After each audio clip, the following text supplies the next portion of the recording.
Get ready for combat. Yeah. What up? Get Internets, you are tuned in to the Combat Jack Show, www.pncradio.fm. F your radio. Yo, DP, what up, man? Combat, man. Yo, it's good to see you, brother. Likewise, man. It's been a long week, B. Combat, I really didn't know if I was gonna see you again, man. I thought you might be like gone, like out of state. Like I was gone. I was up in New Hampshire. Oh, took the family. It was beautiful. It was really the first time I really got to see the what's the word I want to say? The expansiveness. Is that where the program took you to New Hampshire? Nah, I just I had to pick up the kids from camp. Oh, camp is over. I had to pick up the kids. Yeah, the internet was saying that after those death threats to your family, the death threats, right? That you went into the witness protection program. I went into the witness protection program. I heard you were at Camp David. Camp David. Imagine that. Be like, yo, we made it to World Star last week. Crazy. We made it to World Star. Is that what it takes, though? Is that what it takes? Does it take telling the truth to make it to World Star? Is that what it takes, B? Internets, is that really what it takes? Is that what y'all want, internets? Like I was out of town and it was really good to shut off the phone and the internet. Nobody could reach you. We thought you was in the witness protection program. And then I'm driving. I wake up yesterday and I'm driving back in town and somebody sent me, I forgot who it was, sent me on one of the internet, sent me on Twitter a link to World Star. And I was like, oh, and I saw my picture on World Star, and it was something slanderous about former editor of the Source. Is that the fucking best y'all could come up with?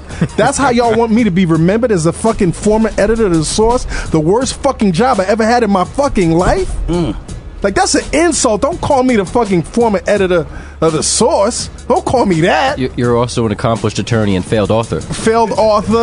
I'm a whole bunch of shit, but don't call me that. But anyways, it was just kind of intimidating driving back into the city, and then the phones just started beep, beep, beep. Like, you was here, man. What'd you think when that shit spiraled out of control? I was like, yo, I don't know where Combat is right now. Did you try to reach out to me? Of course. Did you? Of course. I didn't see no emails. No, I didn't use email. What'd you use? I used. I didn't get no messages. I opened up CS window. I was like, "Yo, Combat! Yo, Combat!" Nah, but you know what? Shout in the direction of Crown Heights. For real though, man. Like seeing that such a huge response. I don't know if you internets know, but we spoke last week about a certain rapper, Papoose, and I was very brutally honest about what I personally thought about him. And not what you thought about him, but his music. His music, because it's not personal, right? About his music, it wasn't a personal attack on him. We even had some criticism about how he can improve certain things. Constructive criticism. Yes. And apparently, somebody took it upon themselves to post it on. I thought I would never be on World Star, B.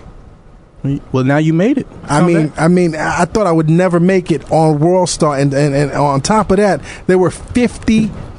Is it 53 right now, Matt?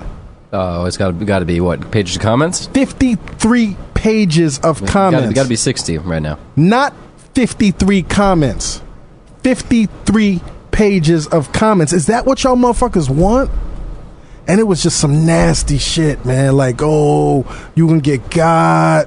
You gonna get shot. Referencing your family. Referencing my daughter. Like, that's what y'all niggas want? Y'all don't want people to tell the truth anymore? Of course not. Are y'all afraid of the truth, internets? First of all, yes. Combat, do you understand that are y'all afraid of the truth? Papoose weed carriers, his publicist, his manager, the people that are eating off that $1.5 million from Jive, you fucking their money up. I'm not fucking nobody's money. He got that money. Or whatever money he got. And it's not even about him, but y'all don't want the truth no more? Have y'all been that fucking brainwashed that y'all don't want the truth? No, we don't want the truth. Y'all go on any dial, any black programming on any dial. Do y'all get any truth about our culture? You get somebody that cares so much about this culture that they tell the truth? They can't handle the truth. I mean, what the fuck is up, internet? Seriously, man, seriously. Y'all want to see us get, bodily harmed and shot and all of that? That's what y'all want? Some of those comments, Combat, we gotta read some of them, because some of them are borderline terroristic. All right, that's a new word. Should we call Homeland Security? I thought you were already on that. Should we start? I thought that's where you were at. Should we start snitching? I thought that's where you were at. On some of these borderline terrorists. Start snitching. Matt, you got any of these comments or Ben Hameen? How you doing anyway, man? I'm good, sir. How you? Yeah, before the taping, you started threatening me about telling me some spoilers about Batman, B. I was threatening you with spoilers You said about Batman? I got to talk about Batman. Yeah, We're not going to talk about Batman tonight, B. Damn it. Although my condolences to the victims of the shooting last week. That shit was crazy. Then we'll get into that in the news. Which shooting? The shooting in Colorado, B. Okay, because there was several shootings. But there's always shootings. Yes. But like a shooting surrounding the premiere of Batman in Colorado. Aurora, Colorado, B. That shit was crazy. A shooting that happened at a movie happened to be showing with Batman. Kids and families. I mean, why does Batman have to get attached to that shooting? Batman didn't do that. Batman hates guns. He does hate guns. Batman does not fucks with guns. He does not fucks with guns, man. But what are some of these comments, Ben Hameen? These are some of the comments from the World Star's 50-plus pages of comments. Here's the first one. Look at dude sitting in his average-ass house with his little $300 laptop, acting like a boss. LMAO, you're a joke. Damn. $300 laptop, huh? $300 laptop. Average ass house. That was an Apple, B. That was an Apple. Your average ass house, Combat. Don't you own a house in Brooklyn that has been redesigned? Yeah, but I'm not going to talk about that anyway. The social genius says, Papoose is an intellectual MC. Of course you wouldn't understand him. You're an ignorant coon who probably rather listen to a D4L Laffy Taffy record or repetitive lyrics over a Lex Luger type beat. Okay. I just listened to the Papoose Alphabet song. How is it, man? Alphabetical slaughter. Alphabetical slaughter. Yeah. What'd you think? Dallas. All right, sorry. Ben, continue, please. Oh, well, here's somebody in supporting, I guess. Papoose delivered me a pizza the other day trying to sell me a mixtape. I'm like, fuck no, nigga. Listen. Let's do this because cats are labeling what we did last week as Papoose slander. True indeed. And I think we've already delivered the point. Yeah. I want to hear the hate. Okay. I want to hear the threats. I want to hear the hatred. I can't stand to hear this bitch-ass, faggot-ass talk. Guzzling on hate juice. Guzzling. Irrelevant bitch-made scum. Hope you get blasted in the booth. Damn. In the booth? Whoa. In the pause. Is that a pause or what? Yo, internets, listen, man. I've been in this game, man. Or I've been in the music industry. I've been in this industry in one way or another in some form or manner since 1989, B. And I've watched a lot of things, and I've watched people tell the truth or tell their version of the truth or manipulate the truth in the whole nine, and I played my role, I played my position. Finally got to a point where I felt comfortable enough to talk about what I felt my truth was. Y'all motherfuckers don't want me to stop telling the truth because who's out there telling the truth, y'all? For real. Y'all want me to stop? Y'all really want me to stop? Y'all want me to stop telling the truth? They want me to stop telling the truth, Dallas? I think they do. I think they can't handle the truth. Like the minute y'all are afraid of the truth is the minute it's game over, B. It's the minute game over, B. It's the minute game's over. You don't think people are afraid of the truth right now? You don't think people are scared of the truth right now? I mean, what is there to be afraid of, B? The truth shall set you free, right? People aren't ready to be free. What else are they saying, Ben Hameen? I want to hear what else they're saying. They want to shoot me in the booth? No. Pop me in the booth. Smo, they want to boof you in the booth. Smo the High Roller says. Smo the High Roller. What else, Smo? That's straight up hatred. Dude said he is too old to learn a trade. These dudes are some faggots. I really don't fuck with Pat, but I heard some alright shit back in the day. Okay.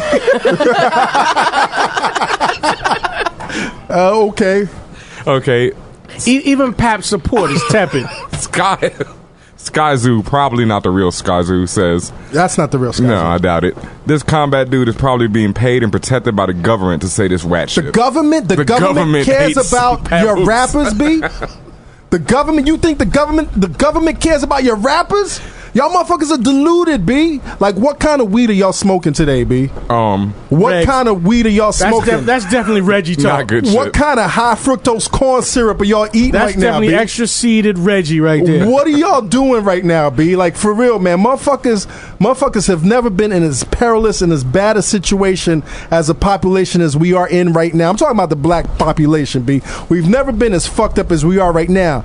You got incarceration. At least everybody had a job job in slavery. You got incarceration at an astronomical rates, unemployment. Y'all got the worst foods in our neighborhood, and y'all motherfuckers want to kill me talking about papoose? I like them honey buns. Is that what y'all want? Y'all want us to stop telling the truth? Yeah. You don't want me to tell the truth, internets? That's what y'all want? That's what they want, Dallas? They want to shuck and jive. Y'all want to shuck and jive and listen to them same playlists and talk about, ooh, this person is so hot and that person is so hot and wah, with no criticism? Yo, man. What else, man? What else they say, man?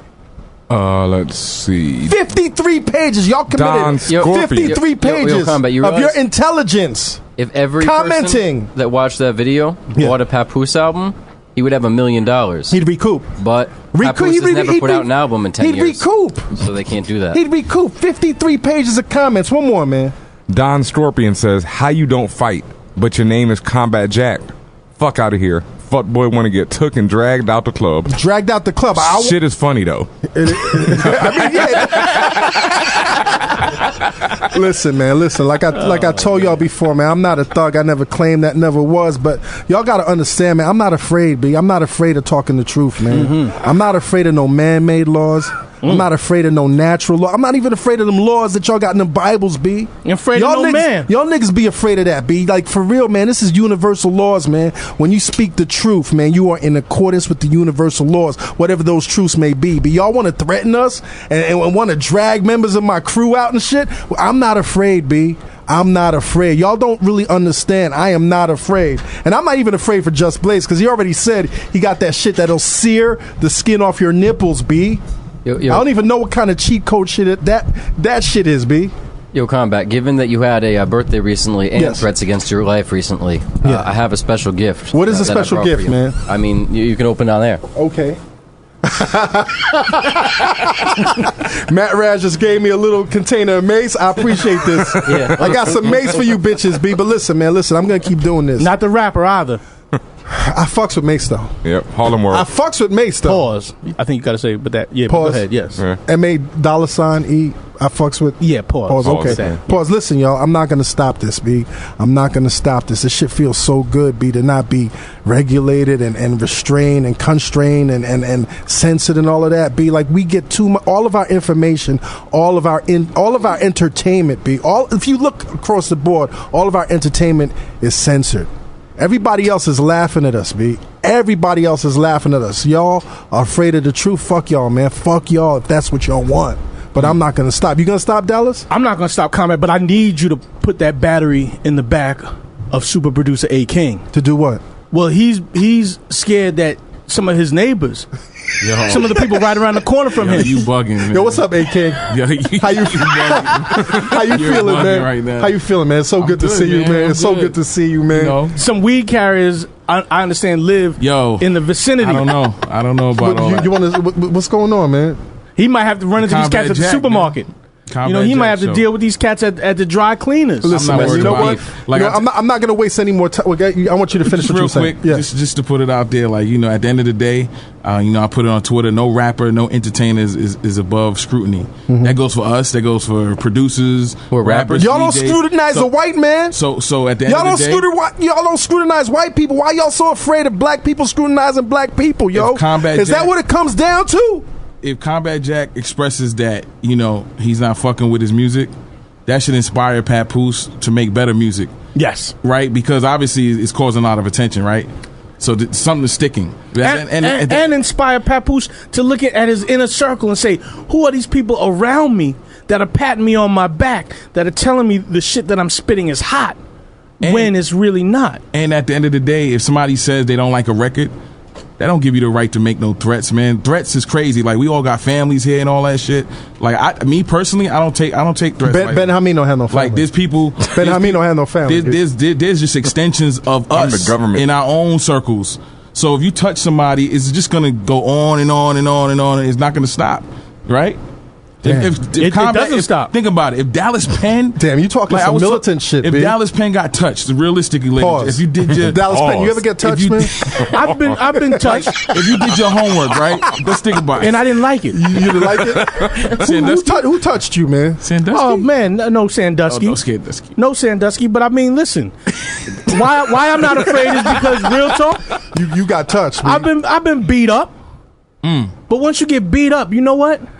That's all people could do. That's all they could do. But I did get touched, man, and you didn't like that. I don't like that. Okay. I don't like when my face gets touched. But in closing, I just want to say, just put this out there too. Like I was saying before, like at the end of the day, we're all pretty beloved in our own circles, right? If you don't do your homework and you just want to just run up on somebody and think that that's going to be it, that's not wise. And plus, all that shit is documented on Twitter, Facebook, and all that shit. Like, come on, man. And I'm gonna tell you, I think Papoose is a talented dude. Just power through that Combat Jack comment and make that heat. I'm gonna tell you, Go holler at Clark Kent, get some beats. Word. And let's turn this shit to a positive situation. Let's not make it crazy like that. And I'm gonna tell you, toddlers, this B. If some foul shit of me ever ends up on World Star, like I said before a couple of episodes ago, I will own fucking World Star, B. I will own World Star for promoting y'all to do this bullshit. And y'all don't want to see me in a position of power and money. Y'all don't want that.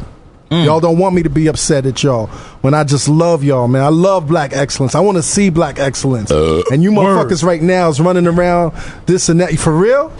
Man, what else are we talking? I'm not gonna talk about this shit no more. How was it about everybody's weekend, man? Yo, all about Dark Knight, kid. You saw Dark Knight. Saw Dark Knight twice. No spoilers, please. No spoilers, but listen. What'd you think? Real talk. The second movie in this trilogy, right? Was the best. Was the best. The best. And it's usually like that. But this shit did not suck. Not at all. And it's a long. I mean, just try to pee or bring yourself a little catheter, a little pee bottle, catheter, a little pee, pee tube. Yeah, something to help you pee because you're gonna be in that theater for a minute. Did you have to go to the bathroom, Dallas? Well, I didn't. The first time I powered through it. Powered through it. The second time, since I knew what was, I knew when. Brought a colostomy bag.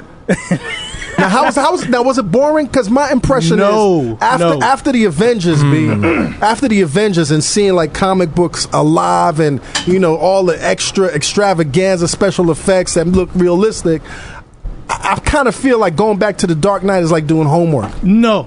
I think if you fucked with the other two movies that this director produced, this creative team put together, Christopher Nolan, you already know what you're getting yourself into, and these movies got me so hype for the realization of Frank Miller's, seminal tale, The Dark Knight Returns, which, one day someone's going to put that together.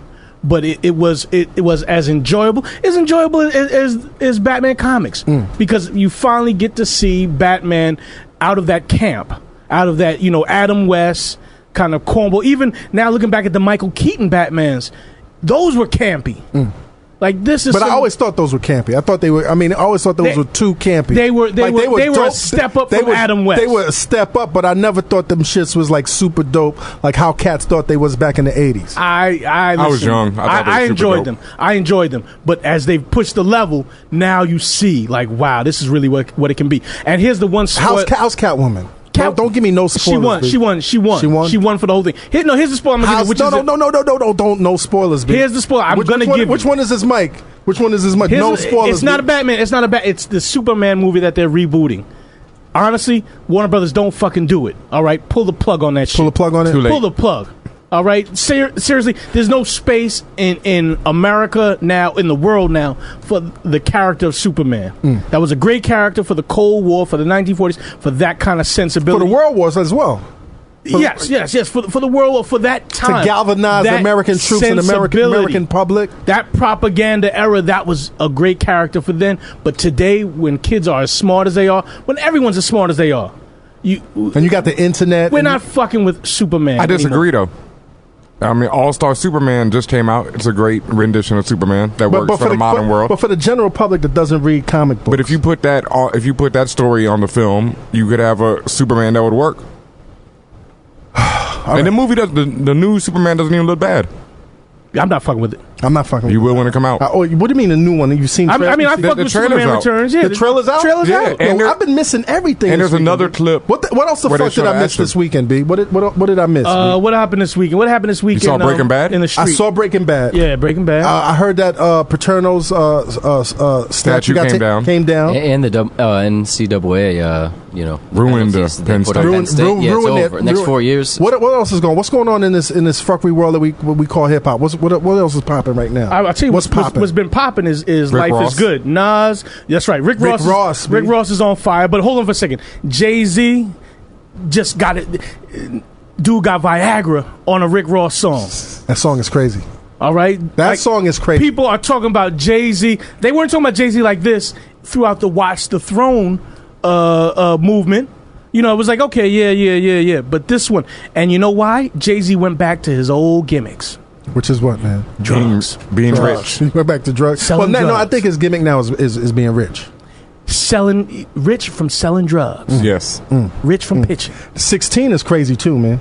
Andre 3000. Oh, yeah. And you know I'm not an Andre 3000 fan, but that's a good record, B. Man. That's a good song right there. I mean, and how many bars is that? Like 48? He's like fuck 16, right? 54 or something? And he produced it too. Yeah, and he produced it. See, I haven't had a chance to sit with the Ross album. That's all I've listened to But is from what I've 16. heard, it sounds very good. Listen, you're tuned into the Combat Jack Show, www.pncradio.fm. F your radio. F your radio. Yeah, you are tuned into the Combat Jack Show, www.pncradio.fm. Featuring DJ Ben Hameen. Ben Hameen. Yo, that was an incredible set, B. Thank you. Where do you keep coming up with these mixes, man? I mean, I decided to give a little shout out to Andre, since he was killed at 16. So I played, some classic Andre verses. You know how we do.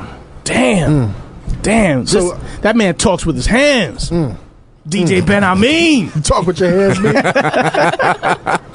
You talk to yourself with your hands, man. No, that's why I got these hairy palms.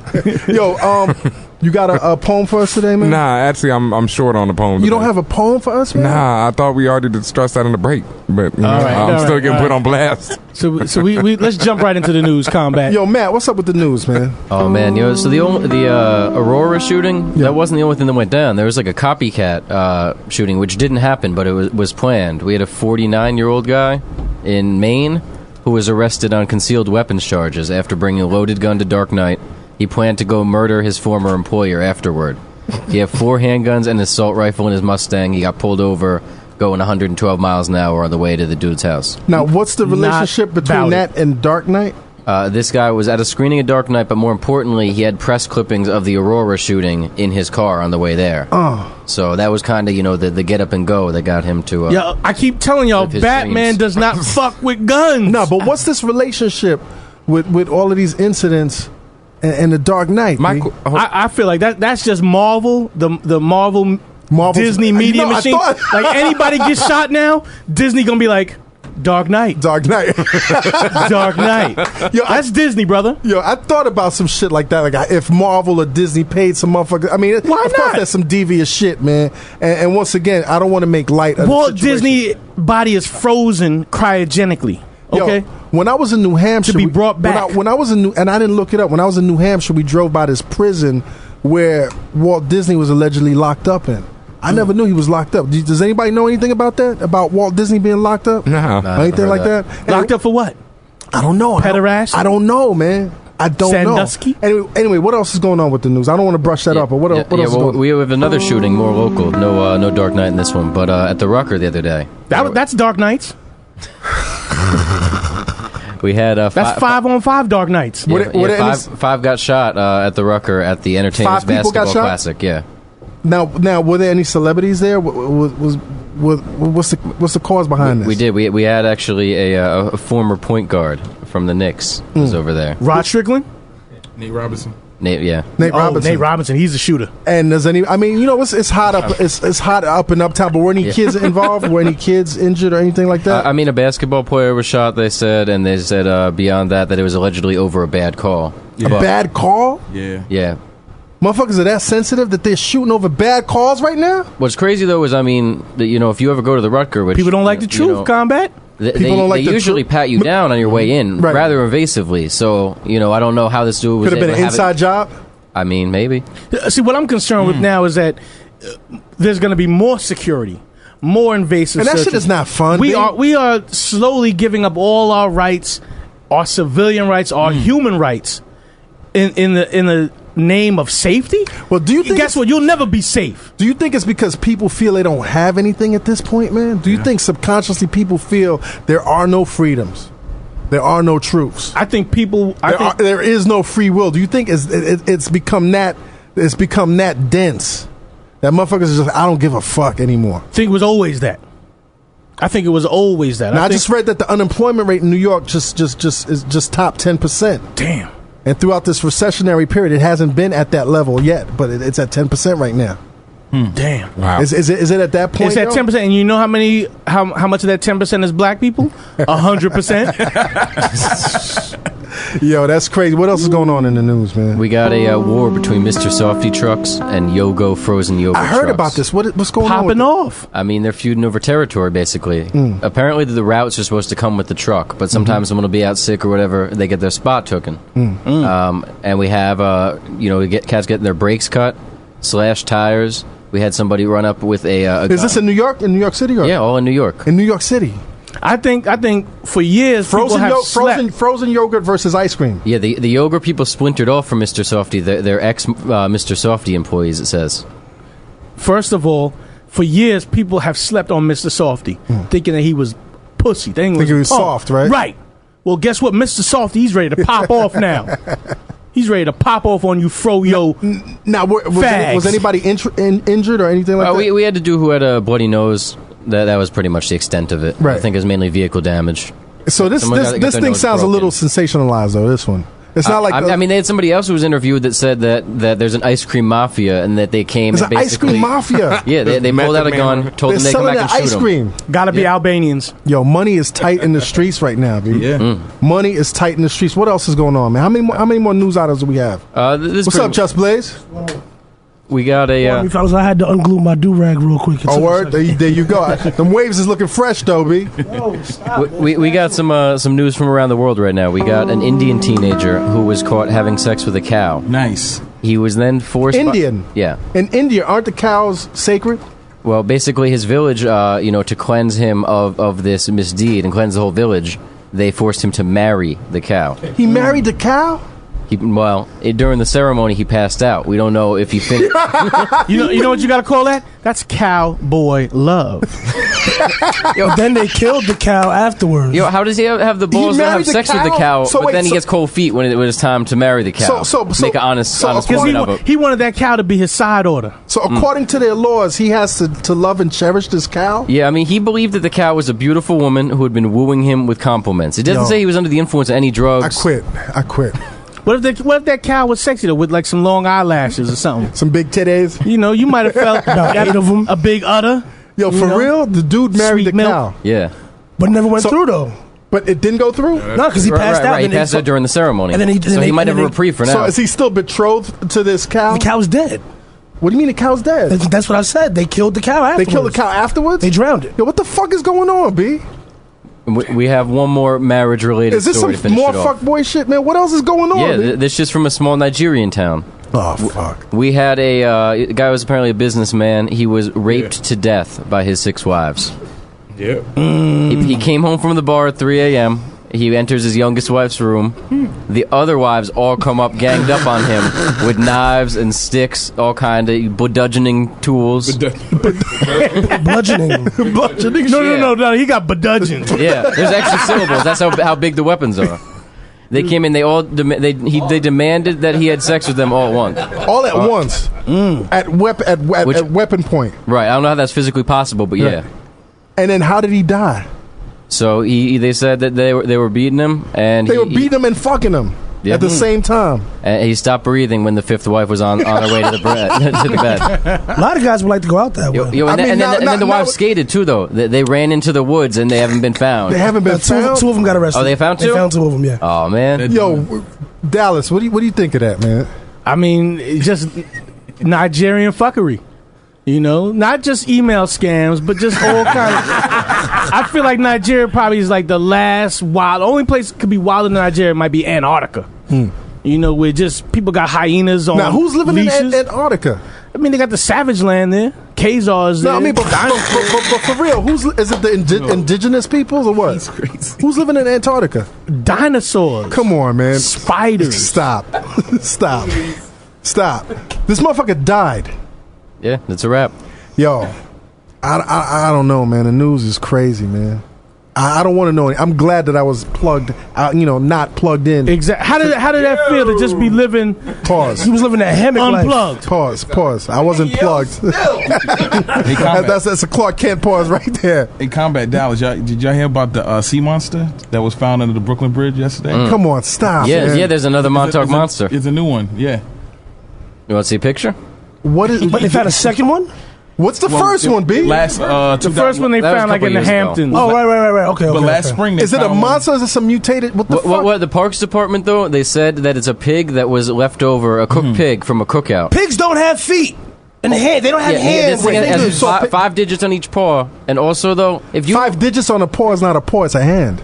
That's Right. what I'm saying. It's not a pig. it's not, and usually a pig has cloven hooves. experiment. These were fingers. Right. I'll show you a picture. Show me a picture of this. Clearly has When did they fingers. find this, crazy. man? Yes, a few days ago. Yeah, it was over Yo, the I'm getting weekend. out of New York. You can't But do the first one last I year, can't deal with New it was York found City under the anymore. Manhattan But Bridge. but what's crazy about this too though is they say that it's a cooked pig. You know how long it takes to roast a pig? Who was making an entire right. pig and then leaving it behind? Can you spin that around, man? I can't see it. Yeah. So there's the first picture. Internet, if you want to see these news items, make sure you log that's on. a hand. Make sure you log on to the CombatJackShow.com. These news items will be posted at the Combat Jack I Show. mean, but you know what? I mean, I don't know, man. I can't call it, man. I rather. Oh, hell no. Hell no. That's a little child. Something's going on. They said it may be a Gambian pouch rat. Is one of the could What? be a raccoon. A Gambian pouch. What the fuck is that? B? Yeah, I don't know. I'm not I'm thinking it might be one of those rats they found in New Zealand, Papua New Guinea last year. They found a new breed of rat In Marcy that grows to Projects. about that was the biggest rat they've ever found in the U.S. Right. But last year they found a species in Papua New Guinea that has a not counting the tail, it's 4 feet long. Damn. The Marcy Projects one. and the Foot Locker rat too. What are you talking about? The Yeah, Foot it's Locker crazy. rat, B? I think That these was are all nose. experiments, man. Clark, do you know about the Honestly. Foot Locker? It's Plum Island. If anybody knows know about the Foot Locker? Yeah, the Foot Locker. Dude was holding up with a shovel. What? The dude was He had in the the end of a picture. Dude pitchfork. was holding up with a shovel or something. Internets, I'm telling Or a y'all, man. pitchfork. I'm telling y'all, man. Whatever. Yeah. If the more y'all are afraid of the truth, the more all this fuckberg shit is gonna happen, man. Stop being afraid of the truth, B. For real. And on that note, what Embrace the are we dystopia. doing now? We got any more news? Do we got any more time? Because I tell you what, Yeah, that's too much fuckery. We can lean right now over to our special guest, Special guest, super special guest. hip hop veteran. Hold on for a second. Let me Get that intro together, Let me B. get this Get that intro together, Okay, Internet. I first came across this gentleman. Pause. Hey, yo. Watch your mouth, man. Watch your mouth, man. Yo, combat. Do encountered- the intro. No, pause too. No. You do the intro. Just respectfully, man. Do the intro. I first became aware Okay. of our next guest. I want to say sometime in the mid '80s, Video Music Box used to show clips of DJ battles, and there was one dude in a Superman shirt and another dude cutting up an original concept record. I can't remember what it was, but it was one of the craziest things I'd ever seen as a child. Fast forward a year later, one of the first cassettes I ever bought was Dana Dane with Fame. And they called for this man to drop some cuts on this beat. Fast forward years later, he played a major part in the discovery and success of one of the greatest rappers of all time by the name of Jay-Z. Fast forward years later, he brought he had a position at Atlantic Records as an A&R, brought forth the great group Original Flavor. The list goes on and on and on. He's also one of the world's most renowned and respected sneaker authorities in general, an all-around fresh guy. My man, the one and only DJ Clark Kent. The world's greatest DJ. What's up, Clark Kent? God's Thank favorite. you. Was that Thank you. respectful God's enough? favorite DJ. Was Thank that- you. That was really cool. I appreciate that. Shut Dallas's mic off. Because I don't know what he's going to say. Yo, It's going down. You never know what Dallas is Pause. going to say. Yo, Clark, man, it's good to see you, man. It's good to be seen, man. Yo, It's a blessing. I've known you for a very long time, man. That's an actual fact. How do you stay so relevant I love doing what For I do. so many years, I B. love doing what I do. And I think that if you love doing what you do, then you shouldn't have an issue staying relevant. Like, Just gets in a studio because he loves making beats, and he's going to make bombs every time because he loves doing what he does. You know what I'm saying? So I think if you love doing what you do, you can stay relevant, you can stay young, you can stay fresh, and it's not that confusing to me. And I think that when people try to figure out formulas for it, that's when they lose. There's no formulas to it. Absolutely not. There's no formulas to longevity. I mean, I don't know. I mean, Just has been here. Yeah, definitely no formula. Like, I never had a plan. I never set out to have X, Y, and Z happen in a certain amount of time. It's just I go where I want to go. I do what I want to do, and I let the ride take me. Pause. And you can't be afraid to reinvent yourself. And you have to do that every couple of years. You can't be afraid. Now, Clark, you've been DJing since you were 9? Absolutely. How do you start DJing at 9? My uncle was a DJ, and he let me use his DJ Now, set. what kind of DJ was he? He just in the house. He was Because in the house. when you started DJing, there was no such thing as hip hop. Am I right? Nah, not at all. No, it was just. So you have to understand, like, hip hop is based off of the DJing that we were doing in the first place, and us extending records that already had breaks, and we were playing a lot of disco. The break thing happened after they figured out, okay, well, this is our thing, and now we're gonna have rappers. So to have a rapper, you have to have something for the rapper to rap too. So that the break thing started happening later. They started calling them breaks, but they were just parts of records where a lot of music was dropped out. And your uncle's in the Bronx, you said? Yeah, he was living in Eden Wall Projects. So you got to see a lot of stuff. No, that I people, saw everything. You saw everything. You Yeah. basically, what was to you, like, if you were to encapsulize your first quote unquote hip hop experience, what would you say that was? Probably Coke La Rock. Nah, not Coke La Rock. Pete DJ Jones, Grandmaster Flowers, the original Grandmaster. That's the first person who ever had the name Grandmaster was Flowers. And what were they doing? Playing in the park. Cutting records? Now, there was some Yeah. Grandmaster cat from China, but he wasn't DJing. Where's his switch, B? Cut this. So you saw like the. I saw it all. You really were there. Absolutely. At the, and this Quite is, young, but I was there. This I is saw it. before the MCs and the rappers, Absolutely. and it even Right. had a name. Right. Now, did you? And how old were you when you experienced it?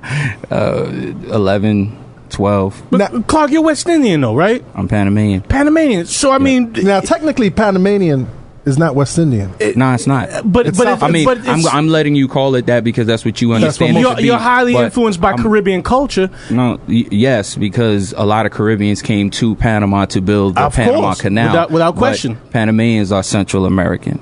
Without question. But what the point I was going to pull out was that Hey, yo, dog, watch your mouth while I'm B. here, yo. Yo, Dallas, y'all are extra thirsty to show. No, where's premium tonight, man? Where's the pause deputy? Pause deputy is not. premium, all right? Nah, Pete just texted me, actually. Pete says that he is being kidnapped by Papooses people. No, for real. They want a $50,000 Come on, ransom. stop. Where is he right That now? is what he texted me. All right. Anyway, Yes.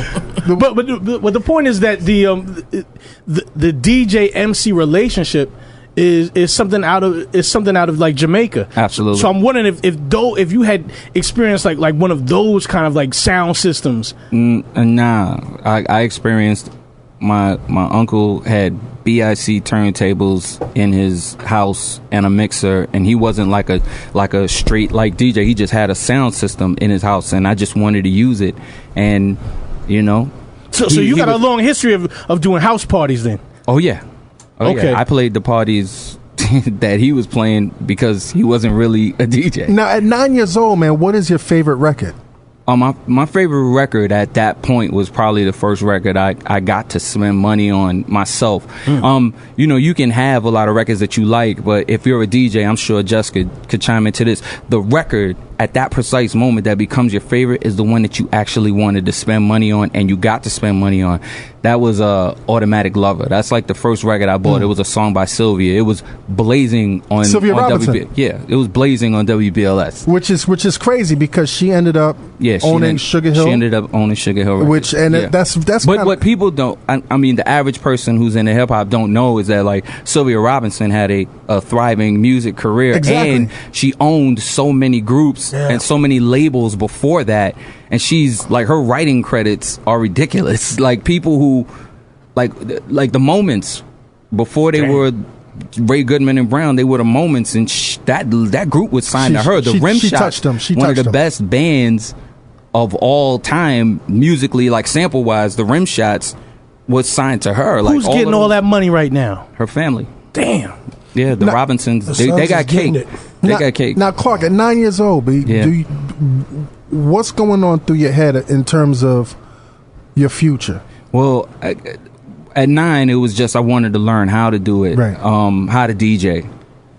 And by the time I actually believed I knew how to DJ, that's all I wanted to do. I just wanted to be a DJ. And a DJ, you know, if he learns properly, it's a creative thing. You actually want to be better every day, and that creativity lends you to be creative in different ways. You can't play music too long without wanting to actually be able to make the music. Mm-hmm. But coming up in a quote unquote West Indian family, without question, and you go to school, what are you studying? Like, what are you being pushed to do? Well, or what are you being? Well, not necessarily pushed, but what are you being influenced to do? To just do well in school. Like, my mother was the vice consul general of Panama, and she was always in politics, but she was also an opera singer. Like, Panama's best opera singer was my mom. I didn't know that. I was always around the music, like, and she understood it. And my grandmother loved music, and I lived with her for most of my life, so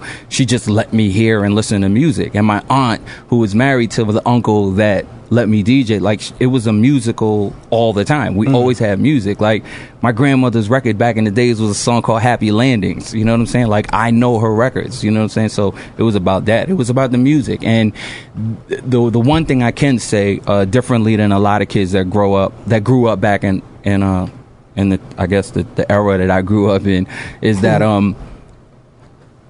my mom and my grandmother never discouraged me from wanting to do what I want to do musically. But they did ask me to get my education, so I did. And while you were getting your education, you were still doing 100%. I was doing parties wherever. Like, when I was in junior high school, I was doing everybody's party. When I was in high school, I went to Brooklyn Tech. I played in the school. When I went to Hoosac School upstate New York, I played every party in the whole Taconic Conference area. Like, all of the boarding schools, all of the colleges, everything. I played every party. If parties were as far as Springfield, Deerfield, all of those schools up in Boston and in Massachusetts, I played those parties because I made it my business for everybody to understand that I believed I was better than every other DJ. And is this because you knew you were better, or is it because people were telling you, or you just... It wasn't really none of that, and I really didn't have to hear it. It was the fact that I believed I loved music more than anybody else I knew. I believe the greatest DJs, the ones who you can look at and go, God, oh my God, he's one of the best, are the guys who love the music. You know what I'm saying? Like, that's why I look at Larry Levan like he's probably like Jesus Christ of all DJs. And they don't know Larry Levan. It doesn't matter what they Larry know. Levan. No, listen. If you can mention it and people are going to hear your show, and this internet is so crazy, you ain't got to explain. They're going to go look for him. No, I was just going to say Larry Levan 3 or 4 times just so that it sticks. I mean, there's... Like, Larry Levan,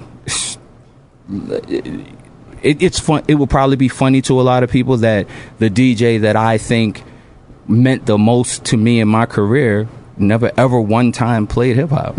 Ever.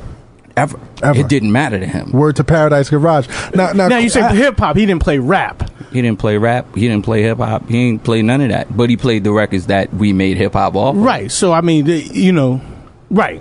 He's playing the foundation of hip hop. He played he was an architect. But the thing is that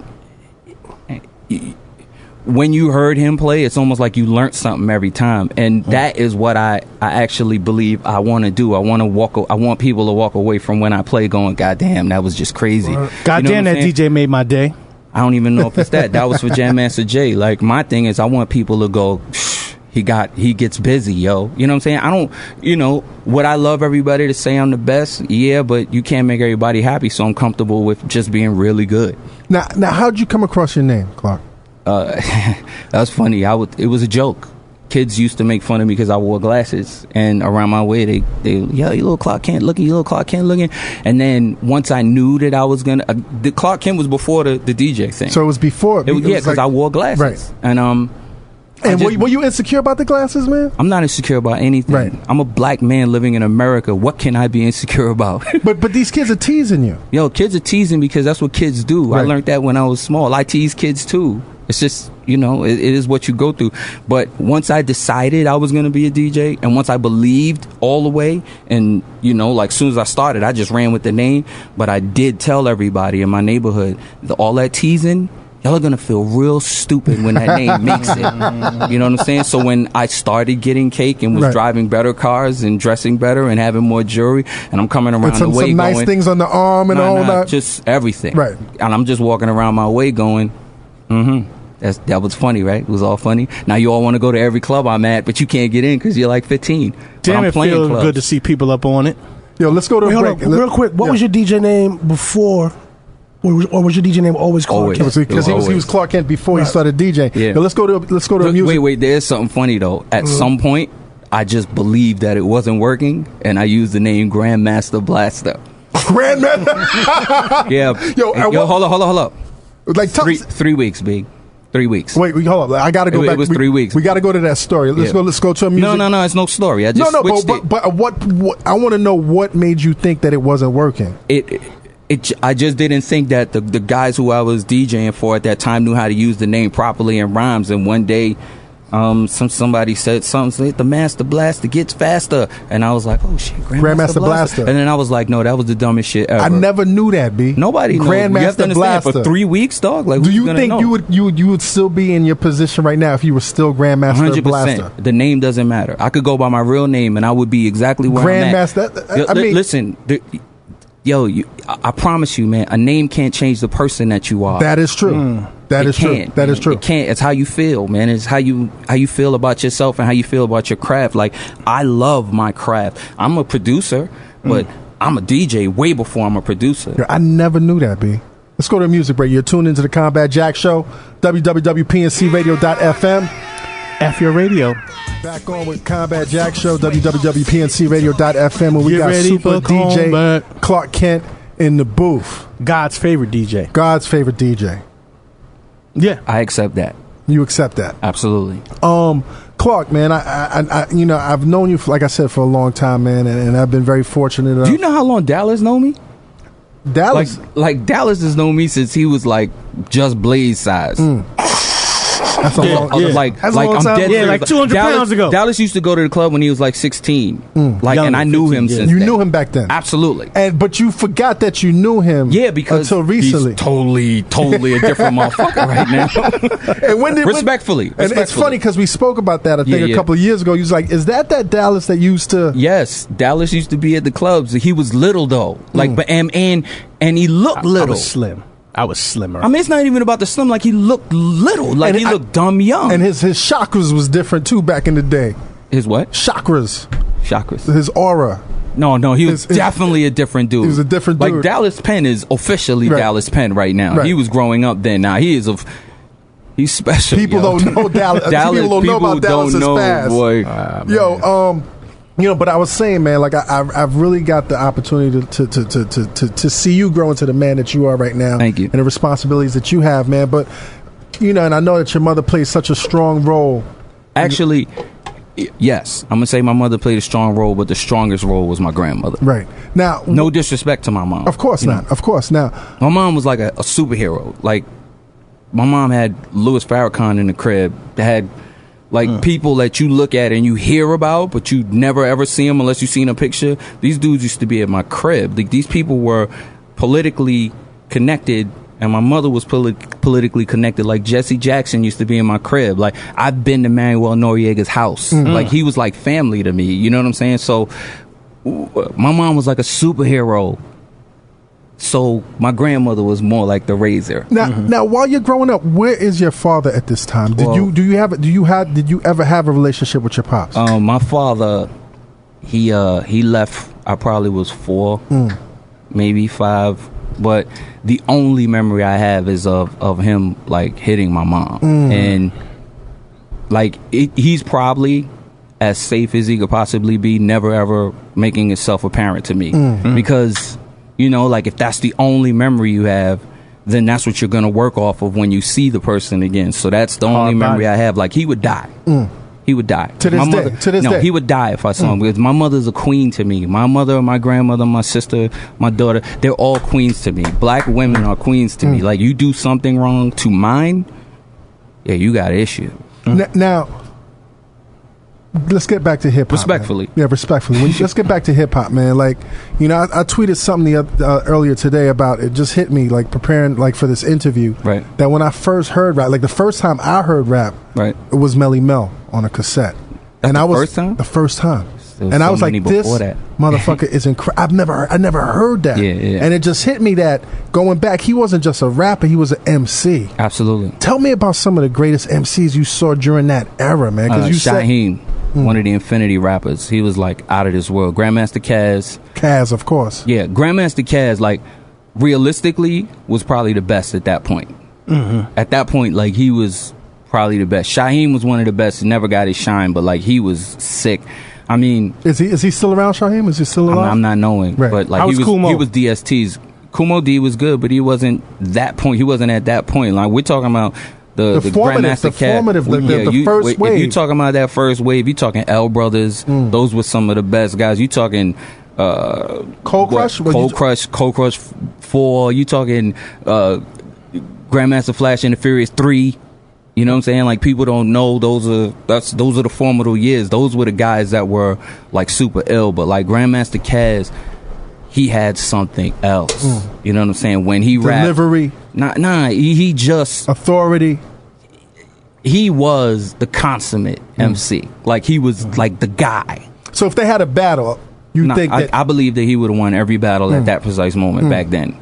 So you're growing up in this period, man, and you're the shorty at the time. Yeah. But you're recognized by everybody. Now, what's going on through your mind? Do you realize that it's a major shift? Absolutely culturally, not. And I'm gonna tell you why. Because I'm a shorty to a bunch of other DJs. So I'm just believing this is the DJ thing, and somebody had to be on the mic. So you don't even realize that this is a special once in a millennium, or not at all. We just felt like this was belonging to us. But not only that, but as a DJ, you're also witnessing the shift of focus going to the MC, because initially the focus and the energy comes from the DJ. The DJ determines when that break gets played. Absolutely, but at the same time, the MC, all he really talked about was his DJs. You know what I'm saying? It was still about the DJ, because the DJ gave the MC the ability to do what he did. Right. I mean, you're the guy here providing that break for him, that interlude for him to say whatever he needs to say.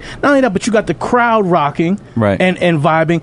Like how did that feel to see? I mean, you obviously you jumped on it and you became a producer, but how did you feel to see people now kind of disregard the DJ?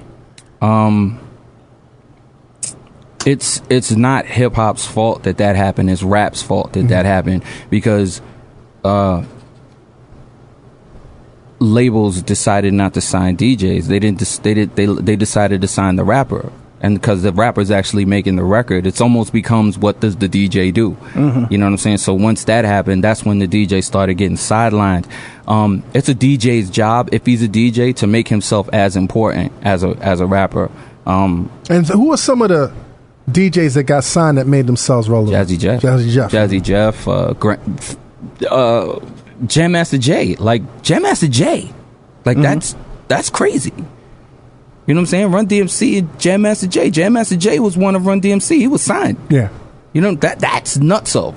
I gotta tell you something. I always have to tell people this, that your mix of Peter Piper, and I'll go back to this all the time, but your mix of Peter Piper was the official party starter. Was like that's when, like, we could really start to wild out in the club. Wow, thank you. I appreciate that. Like, Peter Piper picks peppers and run, and Clark would go through his routine where he would cut this shit to death. So you were an early fan of DJ Clark Kent? No question. Clark Kent used to listen, wherever Clark spun, it could be a loft party on Broadway.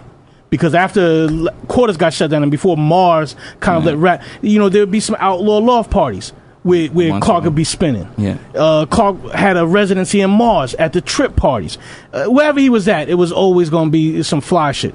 But I'm just talking about taking that record, Peter Piper, and chopping that joint to death was like, I mean, that was really hip hop. Because you still had the guy rhyming, but you had a DJ basically taking that rhyme and making it a totally different record. So Clark, man, Yeah. did you Clark did foresee that. that they would start making rap records? Did you because then you were a young cat and you watching these guys perform, but this is before the rap industry. Right. Did you foresee rap records? I don't know if I foresee it. It just happened and we were appreciative. Right. You know what I'm saying? Like, everybody says King Tim III was like the first rap record. Like, Tanya Winley was rapping on records before King Tim III. Like, people don't know their history. Tanya Winley made the very, very first rap record. Realistically, it was horrible. You know what I'm saying? But if you got the Fatback Band making a rap record instead of a rapper. Right. It's not official. Yeah, but it was official that we were actually able to be on the radio. It didn't matter how it got there. Once it got there, they opened the door for real rappers to actually, or should I say real MCs to actually make records that had rap on it. I will never forget the morning I woke up and turned on the radio and heard Sugar Hill Gang, Rapper's Delight. I was appreciative, but I was also disappointed that this was the first one first one that I heard, because it was like, yo, this is not what I'm hearing. Right, and well, in respect, it actually was what you're hearing, because it was a 15-minute record. Right. Mm-hmm. It written by Kaz too. A part of it was written by Kaz. Parts of it was written by parts of it was written by Kaz. But again, things like that were unheard of back now, then. how did you feel knowing you knew that was Kaz's raps? Absolutely. How did you Kaz said the raps before. How did you feel, B? I thought it was hilarious. You have to understand, like, I know Kaz. Right. Like, Kaz is my man, like, was mad at and me. you didn't know the Sugar Hill Gang. You didn't know anything about nobody knew any of them. No They one were knew from them. Jersey, B. They didn't even exist. They were manufactured. You know what though? They were a boy band. They were the first rap boy band. Nah. See, for anybody to put any slander on the Sugar Hill Gang, to me, would be foul, because if there was no Sugar Hill Gang, they wouldn't be this shit be right now. We wouldn't be here. Of course, and so that's respectfully, hey, Sugar Hill Gang did what they did. We were given the ability to turn the corner. They opened the door, we turned the corner. You know what I'm saying? That's so. I love what happened with the Sugar Hill Gang.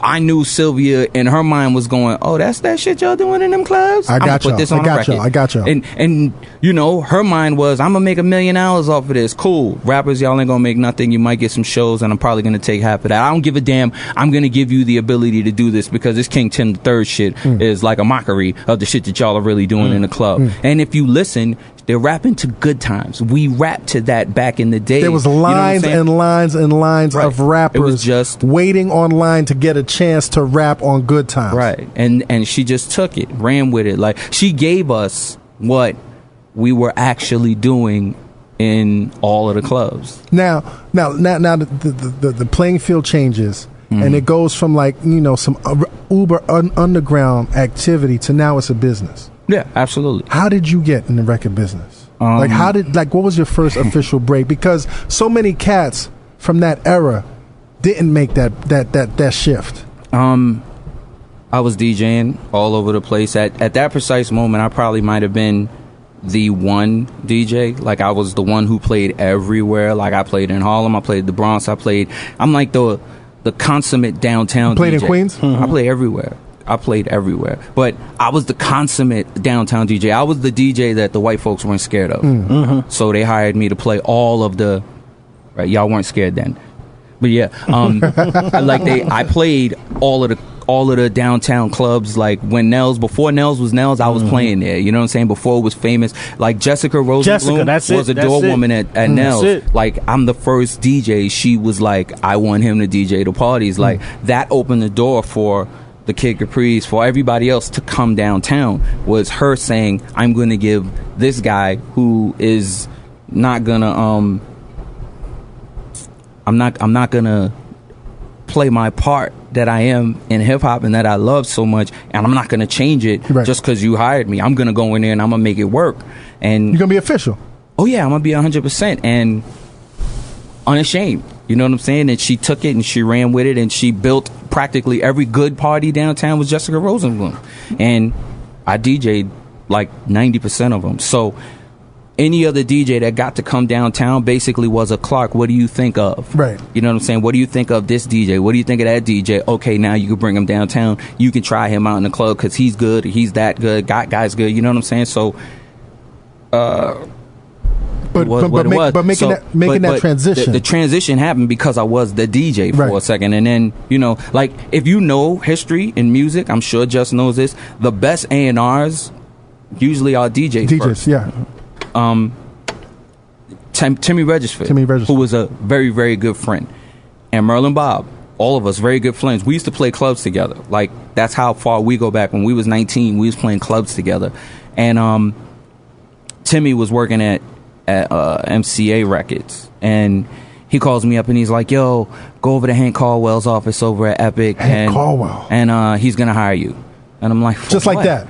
Absolutely. That's the way the game worked back in the days. Like, and did you know what an A&R was? Didn't know none of that. I didn't even know what it meant. But just to say this is true too. Talent begets talent.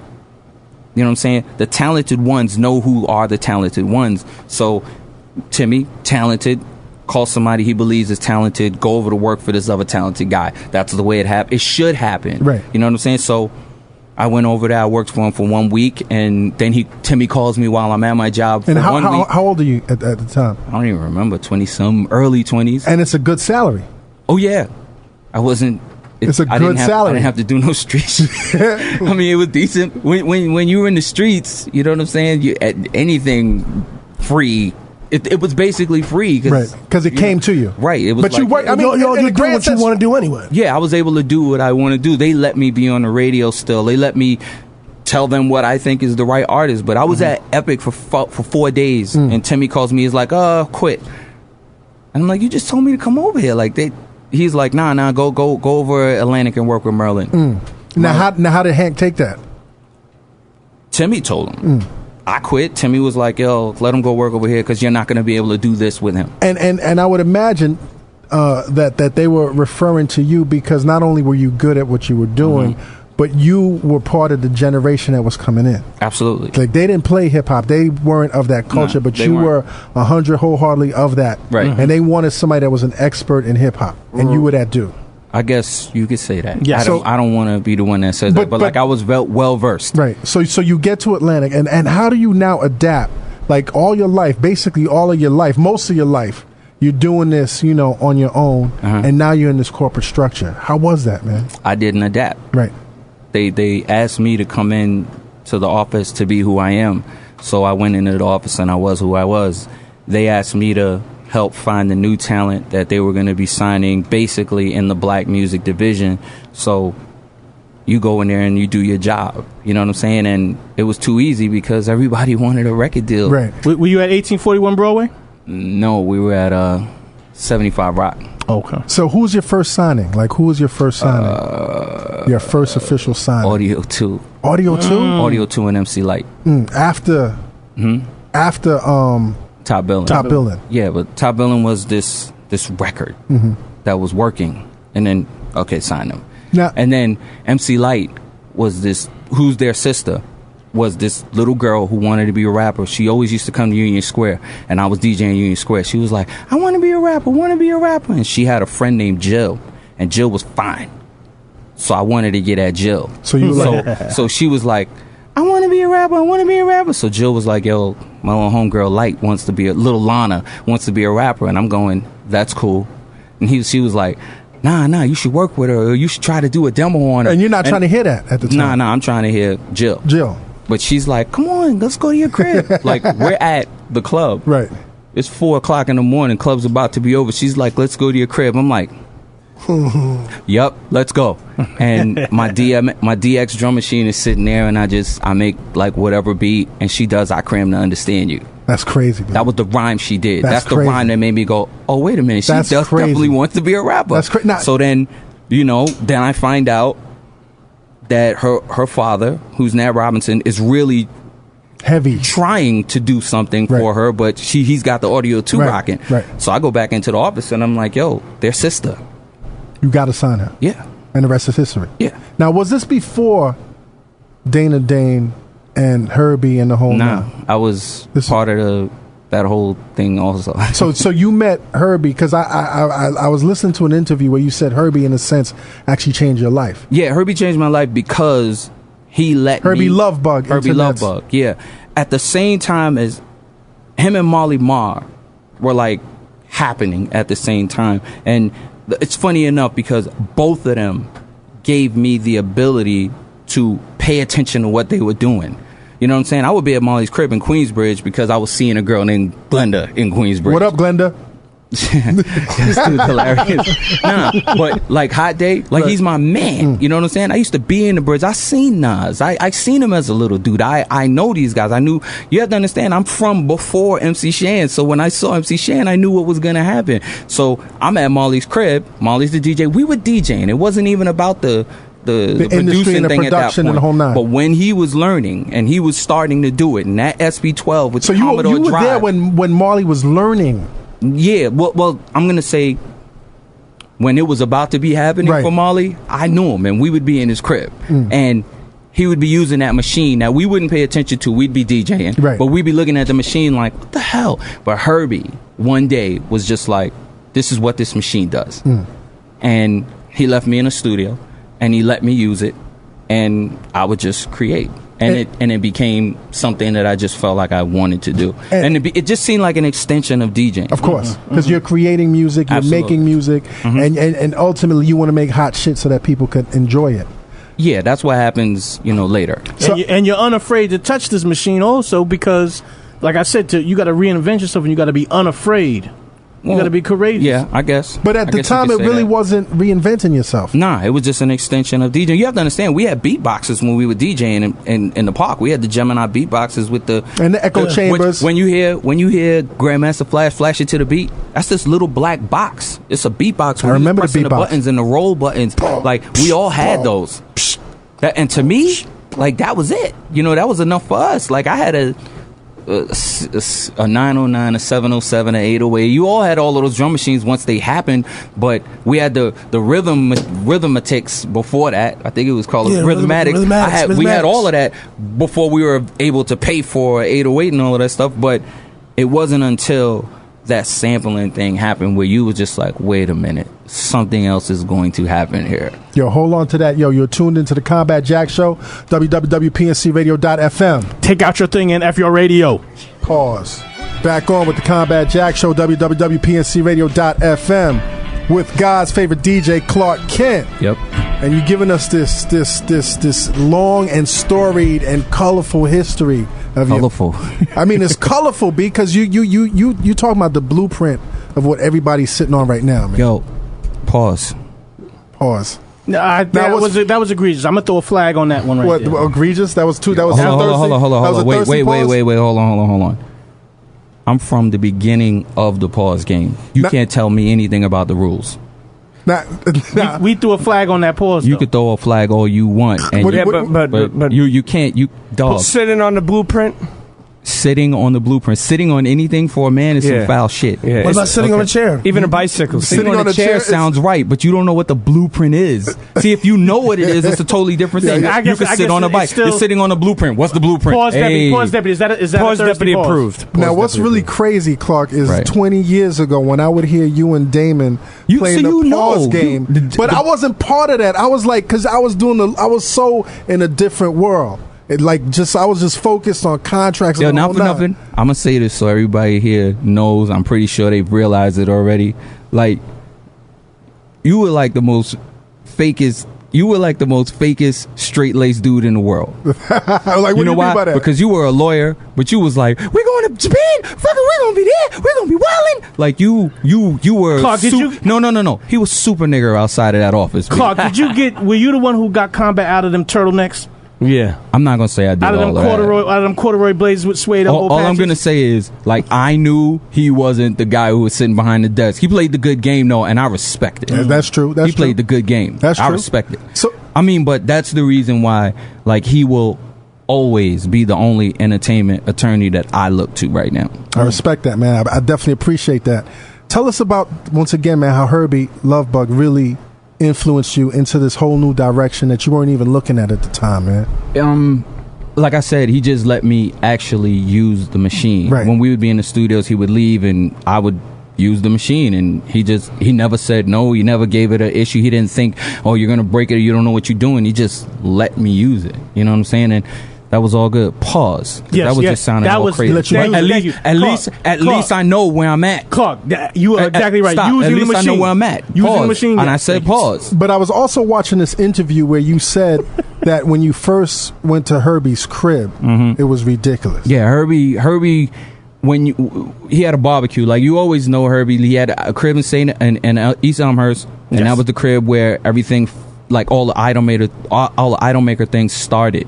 But then things were really, really up and running, and then all of a sudden he's got another crib, but he does a barbecue, and you go to it, and it's like he lives in the Taj Mahal. Like his shit was like beautiful, and you start to ask the questions, and then he explains. Once he explained how he paid for that, it just changed my whole perspective on how everything went. What did he explain to you? Did you see the fish tank he had in that crib? I've been to the crib plenty of times. Yo, Herbie had. You been to Herbie's house too? Of course. What were you doing at Herbie's house? I grew up in Corona, East Elmhurst. We all grew up around each other. So you're like the Where's Waldo of rap, Dallas Penn. Like you were everywhere. I mean, listen, that was hip hop. Hip hop was being everywhere. Yeah, but Combat, if they found Dallas, they probably found him in the house in someone's refrigerator. Stop. Blowing up someone's bathroom. Not at that precise moment. Dallas was skinny, yo. He was skinny. I'm speaking up for you. See that? So what is Herbie explaining to you? He explains that ownership is everything. So, owning the names of the artists that you're working with, owning the publishing, owning the rights to the songs. And the artists that he was working with at the time. Salt and Pepper. I mean, Salt and Pepper was the first. Like he wrote, produced, titled, named the group, everything for Salt and Pepper. They were the Showstoppers first. Showstoppers was Salt and Pepper MCs. Like he did that, but he was part of a group called the Super Lovers before that. You know what I'm saying? And they were like the illest out of Queens at one point. Like, so did you become a part of this camp? Yeah, I was a part of the camp because I was Dana Dane's DJ by default. So you learned a lot being around Herb, and being given the freedom to do whatever around him was like pretty life changing. Clark, was you with Herb when him and Dana smashed Janet Jackson? Yo, that's one of the great hip hop rumors. What's the rumor? I never Herb heard and Dana had ran a train on Janet Jackson. I'm thinking Clark is Dana's DJ. Clark was there too. Clark, you put your finger on it. Clark, you did. Okay, all right, fine. No. So Clark, you still working at Atlantic? He declined. No, then I started working at Atlantic. So you have to understand, like I was Dana's DJ. So you had toured before? 100%. Now, is this the first time you're traveling so much, man? Yes. But the first time I traveled was before Dana Dane. See, the good part about me DJing for Dana Dane was I was already Clark Kent. So he came to a DJ who was already there and was like, yo, would you be my DJ? It wasn't like I was this nobody guy who had to figure it out and just be his backup man. No, like, dog, I'm Clark Kent. You're gonna get Clark Kent. You're in a good place too. You know what I'm saying? I'm everywhere with it. Like I'm in no homo. I'm in every club. I'm playing every party. I'm really DJ Clark Kent. You came to a showcase where I was DJing, and you needed somebody to drop your record. You asked me. That's how it happened. Now, as a New York cat, right, and you're on the road so much, right? Does that open up your ears to other forms of rap, like other? Actually, no, because all people were listening to was the rap that was coming out of New York City. You have to understand, like that time in rap was really our time in rap.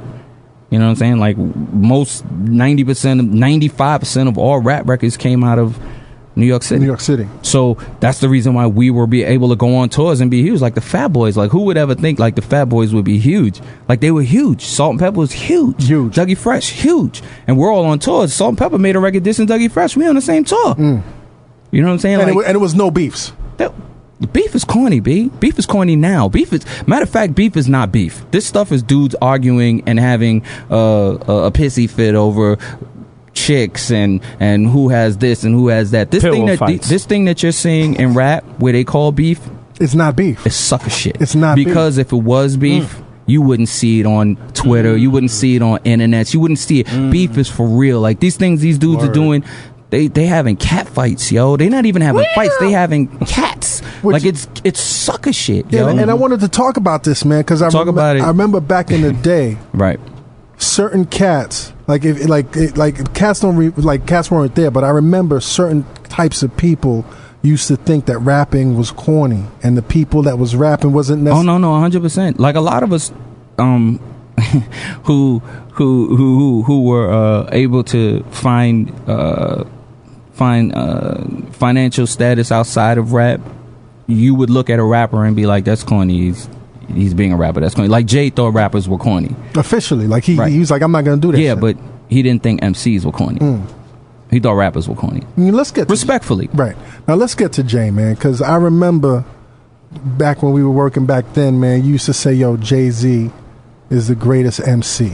Right, 100%. In the world. Right. And I didn't know what the fuck he was talking about. The same thing, like at these, like when Just was talking about the New Music Seminar battles, when I was hosting the MC battles, Jay would come to the show with me and he would sit on the stage next to me and these guys are going at it.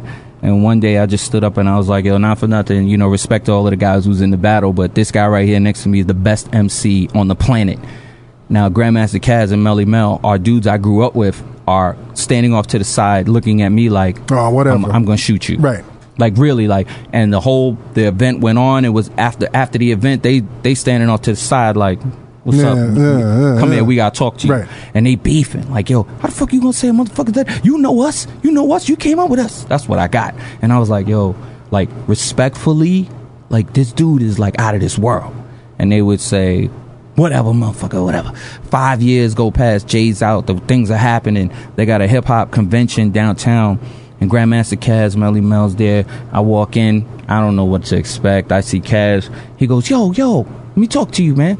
Now, you have to understand, like, I know Caz, like, since I was little. Like, Caz can say, like, Clark's my little brother and really mean it. Yeah, like, he's like a mentor to you. like, he's seen it. Right. Like, Grandmaster Caz was the DJ who was able to rap really, really good and DJ really, really good. Like, he was the best at it. But he knows me. And he pulls me to the side and he still got the mad face and he goes, yo, remember that shit that happened at the New Music Seminar, yo? Yo, you was right, son. And Melly Mel comes over. He was like, yo. Melly Mel gave it up. That dude is fucking great, Clark. Melly Mel gave it up. Both of them. Because they just understood where I was coming from. But like KRS-One. Right. Remember that record, The Five Boroughs? Yes. I was in the studio when he was doing it. I was in the next studio. You know that because I told you. And he was like, he's about to do this record, The Five Boroughs. And I was like, yo, you should put Jay-Z on it. And he just went, why? And I was like, why? Dog, he's incredible. He's going, yo, Clark, I don't know what you see. But a lot of people would probably say that, though, because... Truth. But he's going, why? And I'm going, dag, you, dog, like you don't... All right, cool. The record came out. It was horrible. Jay-Z's killing shit. Like, years later, yo, Clark... I remember when you were, yo, he's fucking, yo, you were right. I'm like, Five Boroughs, B. You could have did that. Now, just what did you see or hear? Like, because it's just by coincidence, my iTunes was on random, and Greatest MC in the World came on. You have that? Yeah. The J shit? Yeah. The shit that we did in my crib? Yes. You have that? Yes. From where? I'm me. He's the cheat code. I'm like realistically though, how you got that? I've had it for years. I don't remember how I got it, to be honest. Is it from a mixtape, or you just got the record? I got the that's crazy. I'm listening to it today and it's just completely random. And he's wild. He was wild on that. And I'm listening to it and I'm like, I hear the potential now because of I hear what started it. Like I can hear where the greatness was forming. But what did you hear back then? 'Cause I'm speaking in hindsight. Right. You know what I mean? So I can say, okay, I can hear certain things. But like, what did you hear back then that made you so sure? That exactly. Okay. That because Jazzo, listen. Jazzo. And let me say this. Okay. Before you get to that, like you went through pause. But you went through every period of every MC at the time. Absolutely. From the Kaz's. No pause. Right, so that's why I'm asking. Like, to the Rakims, to the KRS's, and the whole nine. Okay. What I heard with him was the same thing at Grandmaster Caz, Melly Mel, and Shaheem's time that I heard on them. Like, they had something special. They were the wittiest guys around. When Rakim came, even though what made Rakim so crazy was his knowledge of self, he infused his lessons into his rhymes and made them like astronomical rhymes. You know what I'm saying? So, but when you hear the J dude, he was witty. Like, he was super slick. And the things he said, it made you go, you heard what this dude said? You heard what this dude said? When you listen to Rakim, you damn it were just like scared of what he said. But because he was like a voice out of the sky. Right, like Rakim changed all of He's rap a game changer by himself. Right. Why? Because he let you be smart and he let you not be rapped at. He was talking to you, and he didn't change his tone on you, and he made you realize you didn't have to be out there going somebody. You know what I'm saying? You didn't have to like scream and be Rakim, loud. and you were just like, oh shit. Like, you damn near was scared when you heard Rakim. But then I was around Jaz-O. And Jaz-O didn't only have 5% knowledge. He had Nation of Islam knowledge. He had Ansar Muslim knowledge. Jaz-O, like, logistically might be the smartest person in rap, period. It's just that, you know, being too smart can play against you. Of course. But when he said rhymes, you would be like, get the fuck out of here. But then he had this dude next to him that was saying rhymes that were that good but way more witty, so it was easier for the average guy to go, oh my god. And that's what happened. I was just listening to the shit he was saying going, what the fuck, B? And I think that translates even to today. Like, Jay will have some of the most intricate rhyme schemes, but says it in a way that when he goes to a show, he doesn't even have to rap because everybody else in the crowd just already knows all the words. Right. But he just, to me, was so lyrically in front of people that I was there just was no way people would get what he was saying. Nah, it's not that. It's just that no way. See, my faults is that I come from the beginning of this hip hop thing, so I heard all the great MCs. I heard them. So when you heard a great one, you knew. So I heard this great one, and I'm trying to tell everybody, like, no, dog, he's insane. Like, Kane knew. He knew. That's why he kept him around. You know what I'm saying? Like, nah, this dude is fucking incredible, B. He's out of his mind with lyrics, B. And his thing was to be witty, so that every time he said something, you just walked away going, what the fuck? And I remember specifically you saying his level of sarcasm is like nobody could fuck with his level of sarcasm back in the day. Yeah, but there's a reason why. The things he was saying was the things that he was actually doing. Most of these rappers were saying things that they wish they could. And you knew that because 100%, because I was around him. Like, he's like, you know, yeah, I worked with Jay and we made this first album, but you need to know that, like, he was my boy. You know what I'm saying? Me, him, and Jaz-O used to do shows together. Like, I was almost accidentally their DJ. Like, when they were doing shows together, not when Jaz was doing shows, but when they did shows together, I was their DJ. Everywhere we went in New York City, it was me and them. So I just felt like I had the two best MCs in the world, and I'm just gonna shut shit down, and that's it. You have to understand, when I went to Atlantic, it wasn't I'm gonna sign Jay. It was I'm gonna sign Jay, Jazz, and Sauce. You know what I'm saying? Like, they had a group name and everything. And why didn't that happen? Because Sylvia, respectfully, she didn't believe it. No one believed it. I walked the dogs to every label with and Jay-Z. I remember I remember some of those doors we knocked on. Yeah. How frustrating was that, man? It was extremely frustrating because cats are now questioning what you're saying, in a sense. Which you know, looking back in hindsight, I was going, damn, y'all was like so dumb. You know what I'm saying? Like, I went to Jive Records and they were like, oh, he sounds like Tretch, and I was like, where? You know, like, why would you say that? Like, how could you say that? I liked Tretch, but how could you say this dude sounds like him? Right. Why? Because he tripled in rhymes ever so often. Do you not listen to this dude? And the thing is, like, I was walking around with somebody who I believe was the best MC, and it's like, at that point they were looking for rappers. But I'm believing this is the best MC in the world, so you got to sign the best MC because this is rap. And this is New York City. And if you're gonna sign somebody, you gotta sign the best. You sign Nas, you better fucking sign this dude. Yo, I'll never forget when we was at Mercury. Now, do you remember when Akinelli brought Nas to me at Atlantic? Nah. Akinelli brings Nas to me at Atlantic. We had just signed DOS Effects.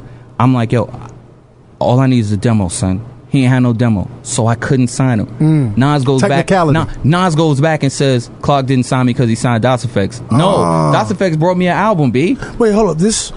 But I'm confused though, because DOS Effects was on East West. Yeah, and Akinelli brought Nas to me. Oh, so you were at East West? I was at East West was Atlantic. Right, you're right. Yeah. Electro. The whole shit, imagine. Nas is in my office and I want to sign him. How do I know? Because I was working in Power Play too. And you was in Queensbridge. Right, also. I was in Queensbridge. I know who he is, and I know he was ill. And Ox like, yo, he brings the young boy through, and I'm just like, I got Nas. Oh man. So I'm thinking, I got Nas. I got Jay. Wow. I'm gonna have the super label. Wow. Yo, Nas, where's the demo? I don't have one. Whoa. I can't bring this. And the thing is, you have to understand, like, I'm not A&R vice president. Like, I'm an A&R director, rep or director at that point. And I'm like, dog, I can't. So this is driving you crazy, B. 100%. See, I can't sign my guy because you don't believe my guy. I got the other guy. There was nothing from Nas available to. No, there was one verse. No, at the time when he was doing those demos under Eric B and Rakim, he couldn't leave the studio with none of them. Exactly. So he had nothing. That's so crazy. He had nothing. And the thing is, Akinelli was trying to get him signed because he was stuck under Eric B and Rakim. It's crazy. And you knew these cats. You couldn't. 100%. And you couldn't. Dog, I became Rakim's DJ, yo. I seen Rakim produce most of his records with Patrick Adams. And do the scratches. Yeah. One question, Clark, because you were so important and essential to that movement. And to this day, I don't know the answer. Like, why weren't you the fourth member of Rockefeller, B? Because I was working at a record label. But still, you put your blood, your soul. Because I was working at a record label, and it was impossible to do. Right at that point. Any regrets behind that, man? Nah. I will never ever live my life with regrets, because what happens to me in my life is supposed to happen. I wasn't a part of that because I wasn't supposed to be. Right. You know what I'm saying? Which is wise. Which is wise. You can't change the past. I believe something like wholeheartedly, no matter what anybody else feels. I believe that everything that happens is supposed to happen. I mean, think about this. I introduced these guys. They become the best of friends. They make all this money, and now they can't talk. I didn't need to be a part of that. Right. You know what I'm saying? Because my friends, I talk to my friends. Dame is still my man. I talk to him. Jay is still my man. How's Damon doing, man? He's cool. Good. He's good. But, like, imagine you talk to these guys, and they can't talk to each other, and you the guy who introduced them to each other. Imagine what that fucks with me. Right. You know what I'm saying? And like, you introduce these dudes who can't talk to each other. Right. And you're in the middle of this. But, dog, they made hundreds of millions of dollars together. More important than that, they made history. Yeah, absolutely. So, but they also made hundreds of millions of dollars. But I'm saying, like, I'm saying that's cool. Right. But look at that, though. You made hundreds of millions of dollars doing some shit that you didn't even want to do. Right. I was like, dog, you gotta come to New York and do these demos. His answer was, I'm not paying for shit. Now, how often? I'm doing demos on Jay on everybody else's studio time that I was producing at that. Every time I did a remix, bring Jay in, let Jay rhyme on the record, go in the studio, yo, after the remix is done, do some records. That's what I was doing. I was making his records on other people's time. I would take the money, I would build my own studio in my crib, then we did Reasonable Doubt. Now, I remember, and this is jumping forward, I remember when Jay and Jazzo had the falling out. And it was public, and I remember you were like, "Yo, this is a crime. This should never have happened." Right. Like, how could have they resolved that shit, man? Because you know them. How could have they resolved that, man? Jazzo could have not been as arrogant about the situation. You know what I'm saying? Like, and was he arrogant because he was the cat that raised, quote unquote, Jay-Z?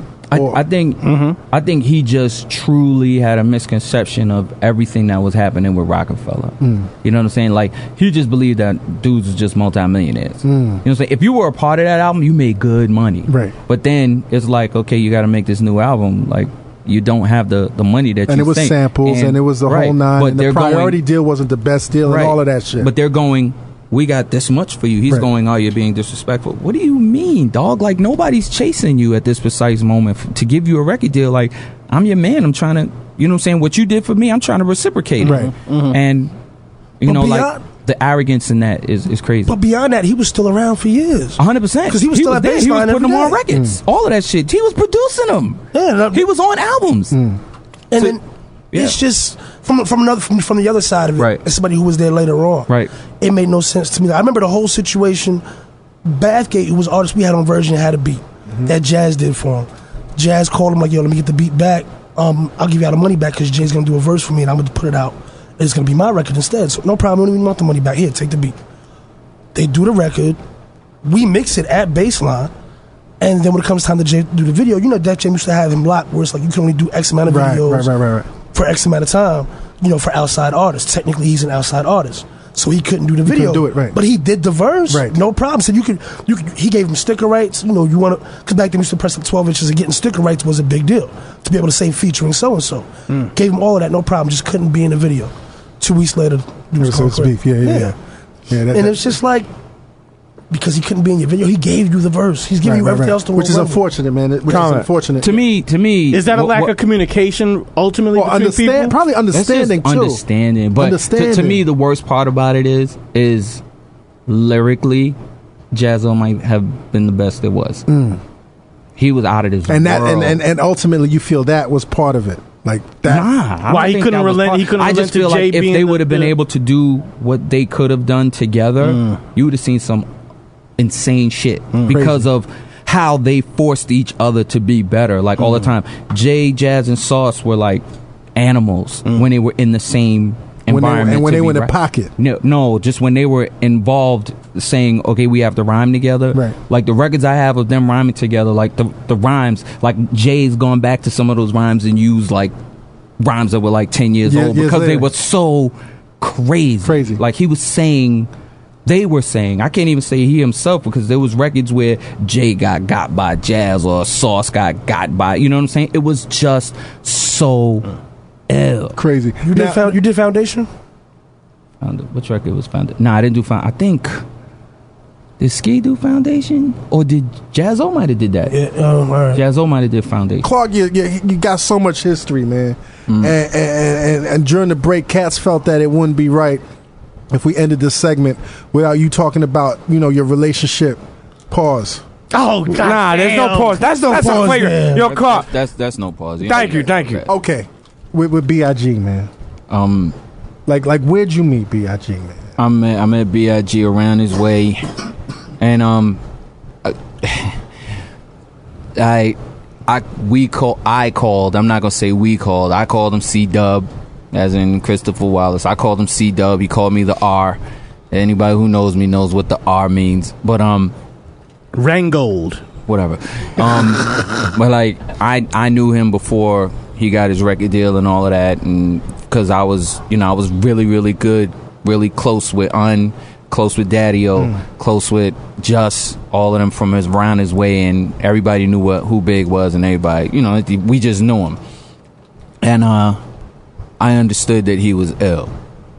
That's it. So, but we were always cool. Right. So when he finally got on and he needed a DJ for real, his manager Mark, who was like a little brother to me at that point, Mark Pitts, you knew he was like family to me. He was like, yo, I need you to do this. I need you to make his show. I need you to go on the road with him because you got the discipline to discipline them.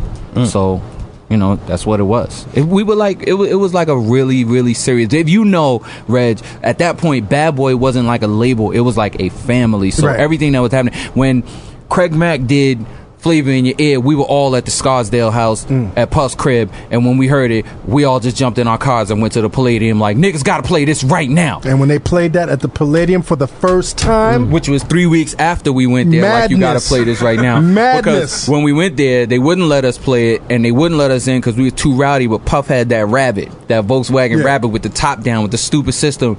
We listened to Flavor in Your Ear like 100 times. And outside in the back of the Palladium, just with the shit ringing. Flavor in Your Ear was the dumbness. Also, What You Gonna Do When God Comes? Like, that was like his first joint. Like, the shit was dumb. And it was so loud and so arrogant and nasty. So stupid. It was just stupid. Yeah, and we was That's what we were listening to. And like I said, it was a family thing. So when Mark is like, he's his manager, and I'm like, Mark is manager? So he's like, yeah, I'm managing him. Puff was like, I should be managing him. Okay, fuck it. So he was like, I want you to DJ for him, go on the road and everything, make a show together. All right, come on, big, come to my crib. And we figured out the show, and we went on the road, and we killed shit. Now, we talk about what you saw earlier in Jay-Z, man. The same thing was on Big, but it was on a more aggressive level. Like, he talked heavy gutter shit. Direct. Extremely witty. And that's when I looked at him, I was like, God damn, he's like a super normal, hard version of Jay. Like, Jay is the lyrically gifted, like I'm cooler, I'm smarter, I'm slicker than you. And this dude is, I'll shoot you, but I'm going to show you the really, really ill way to shoot you. I'm gonna shoot you through this hole. Like the way I shoot you is gonna make you feel like I really wish I got shot too. Like when Big said his rhymes, he was so witty, but he was super hard. Pause. You know what I'm saying? So I said pause. earlier, earlier I said, but you cannot use a pause from before to now. I'm sorry, Clark. You can't do that. Okay, if you know anything about the pause game, just to know this is true. Pause on the whole conversation. Yeah, but now you can go reckless if you want, because I know you want to. Go dumb. So fuck it. He's thirsty. So here you are, man. thirsty. You're championing Jay as the greatest rapper alive. Yes, and I'm on tour with Big. How about that? And then now you're on tour with, now do you still feel the same? 100%. You felt that Jay was the best MC I heard. Had it over Big. Yeah, absolutely. Wow. Like even like trying to convince him, like, yo, dog, you should listen to this shit. And I'm playing music for him. We on the tour bus, and the Junior Mafia dudes looking at me like, send Clark home, yo. Fuck this dude. Pull the plug always out. talking about this guy. Always talking about that. And I'm like, and the first record is coming out. I can't get with that, and everybody's laughing at me like, dog, you don't know what you're talking about. I'm like, dog, you're not hearing his rhymes. Listen. He was like, yeah, they cool. And I like that record. If you liked MCing, you liked the record. Tick, tick, tick. Yeah, he was saying some ill shit. It just wasn't the right record. So, but the rhymes is what I was trying to get Big. Big, pay attention to the rhymes. And he was like, yeah, nah, he's cool. Their Presidents, though. Yeah. That's what happened. When Their Presidents happened, called us on the road. He was like, yo, Big, this nigga's saying it. That was his exact words. Yo, Big, he's saying it. And I was like, I'm trying to tell you. And then I played it for him, and he was like, nah, yo. And then the second version came out. We came home, went back on the road. I got the second version of Their Presidents. He was going, nah, yo, that nigga got it, yo. And everybody in the top, yo, fuck that, man, fuck that. Nah, man. Yo, I'm telling you, Money L was like every day looking at me like we're going to fight at some precise moment soonly. Because you're a threat now, in a sense. I'm not a threat. But you are a threat because you're introducing a threat into the circle. In a sense. Nah, it's just that I was introducing something else that was that ill. Right. You know what I'm saying? And trying to make the dude who everybody was looking at like he was the illest, like, dog. But once you convinced him, Big embraced that. Yeah, he embraced the thought that dude got busy. Right. You know what I'm saying? So it was what it was. But like, you have to understand, like, he's embracing that. We're over here making Reasonable Doubt. And then he starts Junior Mafia's album. So it's like, here's what we're gonna do, Clark. You're gonna executive produce this. We're gonna make this album together. So I'm like, okay, cool. I still gotta do this album over here. Right, of course. You know, so now you introduced them officially. Absolutely. How was their relationship, man? Well, no, they had an unbelievable relationship because of the respect that they have for each other creatively. Right. Like, they looked at each other like, yo, you're the best, and nah, you're the best. Nah, you're the best. You're the best. And I explain it this way. I think Jay thought Big was the best rapper, and I think Big thought Jay was the best MC.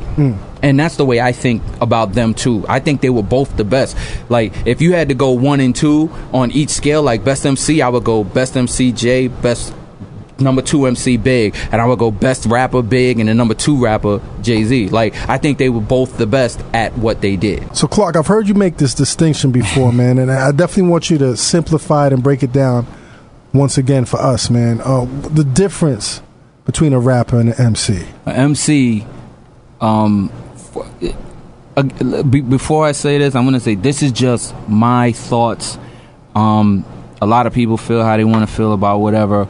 My answer, the MC is the actual lyrical ability, the words, the slickness, the importance of how ill he's saying his rhymes. The rapper is the guy who puts the whole package together. That's why I say Biggie was the best rapper, period. I think Tupac was an amazing rapper, but I think he was an okay MC. His lyrical ability was nowhere close to what Big was doing, but the way he said his rhymes made you believe him. You know what I'm saying? So, but would I say he's as lyrically gifted as Nas? No. What I mean, if I can turn around and look at some MCs and say Roscos should be looked at as one of the best, period, because he said amazing rhymes. Like, to me, a MC is the amazing rhymes. The rapper is what the MC should want to become to bring money to his pocket. So, for clarification, man, Right. give us other great MCs and other great rappers. Lil Wayne's a great rapper. Like, I think his presence his everything on a mic is what it's supposed to be to make great records. I think Rick Ross is an unbelievable rapper. I think he's a good MC, but an unbelievable rapper. Drake is a dope MC who's a dope rapper. Fab is a dope MC who's a dope rapper. You know what I'm saying? When it comes to getting in that booth and making the record, these guys make the records. That whole package is right there. You know what I'm saying? Like, Jadakiss is an incredible MC. He's not as dope as a rapper as he should be. He's not making the records. You know what I'm saying? Like, So in this game, you're saying that it's a lot harder for the MC in a sense. Yeah, because you have to be creative enough to be ill and make a great record at the same time. So in a sense, you're saying you got to simplify it? Nah, not at all. Who says Jay is simplifying? Right. He's making but great records. I think Jay is simplifying it. Only if you've heard Jay from the beginning. That's what I'm You would saying. But he's still not taking an L on being a great MC. No, a he's great not lyricist. losing anything. He's just making it more accessible. Nas isn't dumbing anything down. He's saying the ill rhymes. And I think that might have been what has hurt Nas in the past. Him making some records that weren't the best records, but him being a great MC. Right. Yeah, he's truly an MC. Right. He is. Over the time, man, who were some of the great MCs that you felt never had a good shot, man? To me, the best MC who never really had the right shot is a cat named Jerry Walker. He's Jerry deadly, Walker. deadly with the lyrics, and he just never got. What was that, Misdemeanor, right? Misdemeanor. Jerry Walker. He's one of the A-Team. He was he was like out of this world. People are gonna Google Jerry Walker and find nothing, but I have records upon records of Jerry Walker, and the things that he was saying, like Sauce Money will tell you, Jerry Walker's one of those guys. He was that special. It just didn't get to happen. Like, Dog has a real job and he's getting real money, and he's looking at this rap game like that's for suckers. And who else, man? I think Jadakiss is one of the best MCs around who hasn't hit the mark with a record. If Jadakiss gets a record, like a real record, like damn near, like, sit down with Just Blaze and do your whole album. You know what I'm saying? And let somebody tell you the record to make instead of, you making the record yourself. Like I think that could be special. Like, if he just let somebody make his records and just did what he does as an MC, like, it might be trouble for a lot of people. There's some guys who just say great rhymes who aren't getting their proper record made. Now the way you co-signed Jay back in the day, Right. who's coming up right now that you would even remotely co-sign that nobody knows of or that's on the periphery? That nobody knows. Or that's on the periphery or who's not getting the respect or whatever. I think Fred the Godson is ill. I think Matthew's ill. I think Ragazzino. Curtains is ill. Curtains is phenomenal. He's phenomenal. He just hasn't made the record. You know what I'm saying? And at the end of the day, nobody's going to believe it until they make it. Yeah, see, the thing about the rap game is it don't matter. It really don't matter how good of an MC you are. It matters how good of a record you make. At the end of the day. If they can't, you could be super ill. If they don't make the great record, you're not going to know. You know what I'm saying? You're just not going to know. You're not going to care. It's about the record. And that's what a lot of people get wronged about this music business. It's not about what crew you're down with. It's not about who's producing your record. It's not about anything but the actual record. If you don't make a great record, they don't care. Nelly, he made a great record. No one was down with him. He wasn't down with nobody. He's from St. Louis, made an ill record, blew everybody away. I thought that was the worst name for an MC, for a rapper. His name didn't matter. That name didn't matter. Yo, nothing mattered. Like Clark said, the name don't matter. It's that product. So many people forget that this is the music business, not the business music. The music comes first. You don't make the great record, there's no business. Damn. So Clark, man, That shit just ended the show right there. thought it ended the show. That right there. We're not going to talk about sneakers. No, well let me say that this. next Like, time. you know what's crazy? Like think about this. There's so many guys who think that they should be making records, and they go in the studio with these beats that get sent to them. The guy who made the beat, he had an idea when he made that beat. If you're not talking to that guy about the idea, you're not gonna make a great record. And you think that's going on too much right now? No, That cats are not that's getting rampant. Wait, hold on. It's 95% of the shit you hear. A lot of shit is mailed in. Yeah, no, forget the mailed in part. They're not even going, what does this producer think should happen? And I think that's the one thing that makes Rick Ross a little more special. He cares what the producer thinks. So You know he's what I'm saying? Like when he sat down with Just, I know Just was like, "Yo, this is what this record's supposed to do." When we had 2 or 3 sessions where we just hung out and kicked it before a vocal ever got laid. right. Son, when I sent him the record, I was like, "Can you do me a favor? Can you leave the room? I mean, can you make everybody leave the room before you play it, and then let me explain." He did it. Like, who does that now? You know what I'm Nobody saying? does it. Nobody does it. They don't trust the producers. You know what I'm saying? How can you not trust the producers? Because though? they all believe they're bosses. There's too many bosses. Nobody's working. Which is crazy, because what I learned is the most important aspect, the most important creator in the game is the producer.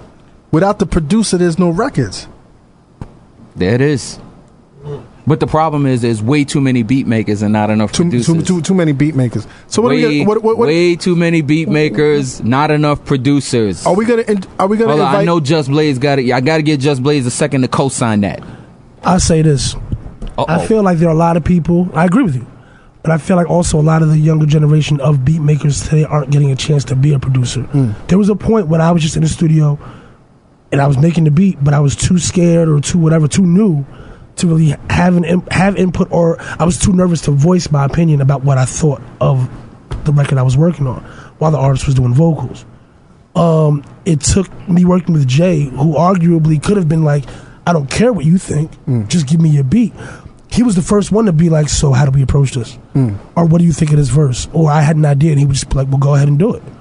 I'm paying you to produce a record. And so he gave you that freedom to be a producer. Right. Listen, and Jay knew he wasn't a producer, so he let the producers produce him. Like, he really, really did. Like, when we would be in my crib, he'd be like, what are we doing? I never had to question the rhyme he was going to say, but it was always, what's this beat? What you How do we see? approach it Right, thematically? exactly. He respected the whole producer. So what do we do? Do we talk about sneakers, or do we invite Clark back for another show, man? Clark should always have the open door. Well, access. Clark, you do know you have an open door, though, right? No, I don't. You don't know that? I don't know that. Okay. Now you do. All I know is Clark, officially if you have. No. I thought you and Clark fell off when you gave that Little B cosign. I thought Clark discommunicated himself. He was like Little B. Like once Combat started fucking with Lil B, Clark, I thought you said, you know what, Combat, I'm not fucking with you no more. Nah, but I explained to him what that was about. Nah, we won't fall out over Little B. But I explained it to him, and I proved that I was right by what happened with him. Remember when I explained what Little B was? Would you? I remember we spoke on the phone for an hour. He calls me. He's trying to explain to me about Little B. Little B this, Little B that. So I pay attention, and I go, okay, I get it. And he's like, yo, I went to that Little B show. Shit was crazy. And I said, It was crazy. No. It was crazy. So when he tried to explain that it was crazy, I just asked him a couple of questions. And I said, what was crazy? He was like, the way people are going crazy for him. I said, yo, think about what, was he dope? And he was like, no. I said, think about this. The people are going crazy that are going crazy are the people who understand that he's not that good. But they actually believe they can be him.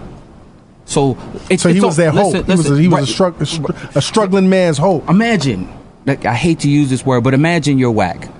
Like, just whack as a, like, you know, Period. Like, you can't even say rap rhymes crazy. I mean, particularly right, even though the rap's right in front of you, and you listen to the record 100 times. But Lil B comes on, and you can say all of his rhymes. He's your hero. Now, you're at this show, and 80% of these people are the people who are going to see him say these rhymes not as good, and they're thinking he's the greatest. Now, you got these other 20% of people who go to see it. Now, you're mind fucked because these 80% is going crazy, so you're thinking that, damn, this shit must be something. And I'm going, dog, he ain't got a record. Don't matter. He's going, nah, Clark, you need to see that shit is ill. That one-time soup was kind of ill, though. Yo, son, that one-time soup was kind of ill. Listen, had niggas in the joint cooking, B. Yo, listen, he mind fucked. Dallas Penn was in the joint cooking. You know what happened? The crowd mind fucked the people who knew the shit was whack. And then once they got off the mind fuck, they were like, "Oh, nah, dude is just out of his mind." I will say this though, and Dallas. But I did tell him Little B had presence that night. He has stage presence, and I'll tell you right now, I enjoyed myself at the Little B show. Yo, listen, if you're in a place where there's 1,000 people going crazy, you might actually believe what you see is good. Well, it's like when you hear beat, and this is not even nothing to do with Little B, but it's like when you hear beats in the studio and they're loud. Loud always seems good. Yeah. Yes. Then you listen to it on your headphones, and you be like, "What the?" But you know what? I've been at places where you've had some super talented cats on stage, and the crowd was going crazy, and I wasn't in that moment. That little, I stand to this day. That Little B moment, it wasn't just the crowd, B. It was it was a moment. Okay, it was a moment. Okay. It was the crowd combined with loud music, combined with. It was a moment. Yeah, it's over. Okay. No, but wait. I promised to him what was gonna happen. That it wouldn't last. Did I not promise? You did promise that. And what happened? I mean, you have to understand something. He's still trying to find himself. Listen, I'm not gonna tell you I'm the answer. Period. Right. But when it comes to this music, dog, I study this shit, dog. This is my. Now you did have an heart. experience though, where afterwards you played a Little B track. Yeah, but what happened? I played the Little B track, and as soon as the verse was about to come, I cut it off. The crowd went crazy though. Yes, they did. 90% of them going crazy was, I can't believe he's playing that shit. Right. But it wasn't because they were loving it. They just thought it was insane that I was playing. But you know what? They were about to enjoy that. I did think that intro was crazy. But as soon as the rhyme was coming, I mean, you know, I just turned it off. I was like, I don't look for Little B for rhymes, B. Yeah, I mean, let's not get it twisted. So not for nothing, it was an L beat. It was an L sounding beat in a club and turned shit on and just. Which one was this? I swag, I cook, I swag. I cook like that. An intro, dog. Oh my god, that shit was ignorant, ignorant. But you know what it was? It was perfect for a club.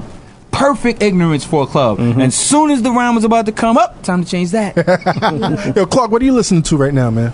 Music. What music, man? Music. Like what, man? Like what are you listening to? Everything, man. Like Marvin Gaye, Rick Ross, Jay. I listen to LP? I listen to everything for a real reason. Killer Mike? I listen to everything. But you have to understand why. I listen to everything because I really want to know that I gave a damn. And you do give a damn. You still give a damn. You won't stop giving a damn. No, I won't. What the crazy part is the dudes on Twitter who think that they're so ill. Like respectfully, if any Twitter followers are listening, if you have to tell me you're the hottest in your hood, you're not that hot. Because I would know. Because I study the music. And you're studying it. No, At the end of the day, you're never going to stop studying it. One thing I learned when I was real young is every record is made for a reason. It could be a bad reason, it could be a good reason. So I'm going to listen.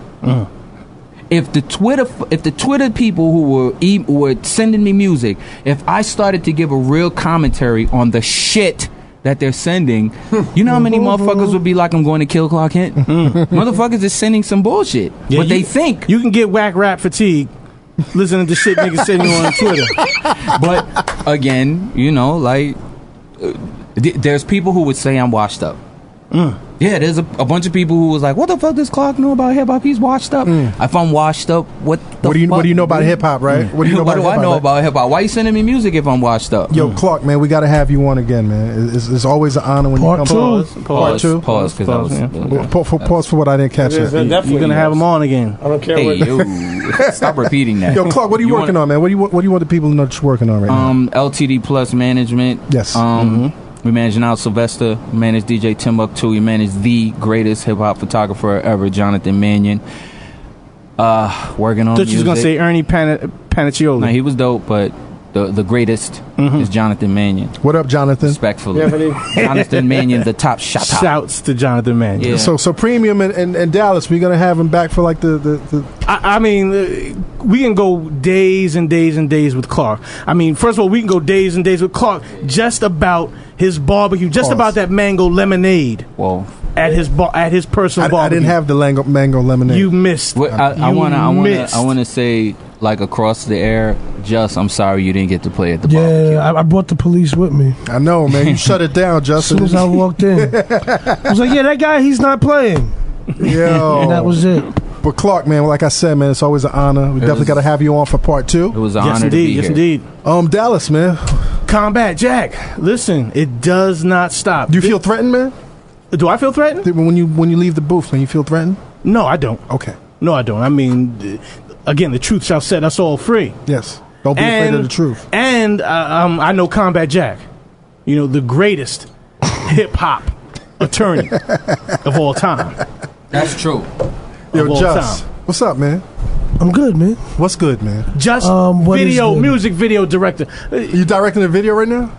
Yeah, I'm just having some fun. Good, man. I spent all that money on that Canon C300. I figured I might as well put it to some use. Oh yeah. So we shot. What is that? What kind of camera? Canon the C300 is Canon's first entry into cinema cameras. And I bought one a couple weeks ago just because that camera's crazy. It is nuts. And I had a really good time. I shot a video with Children of the Night from World's Fair.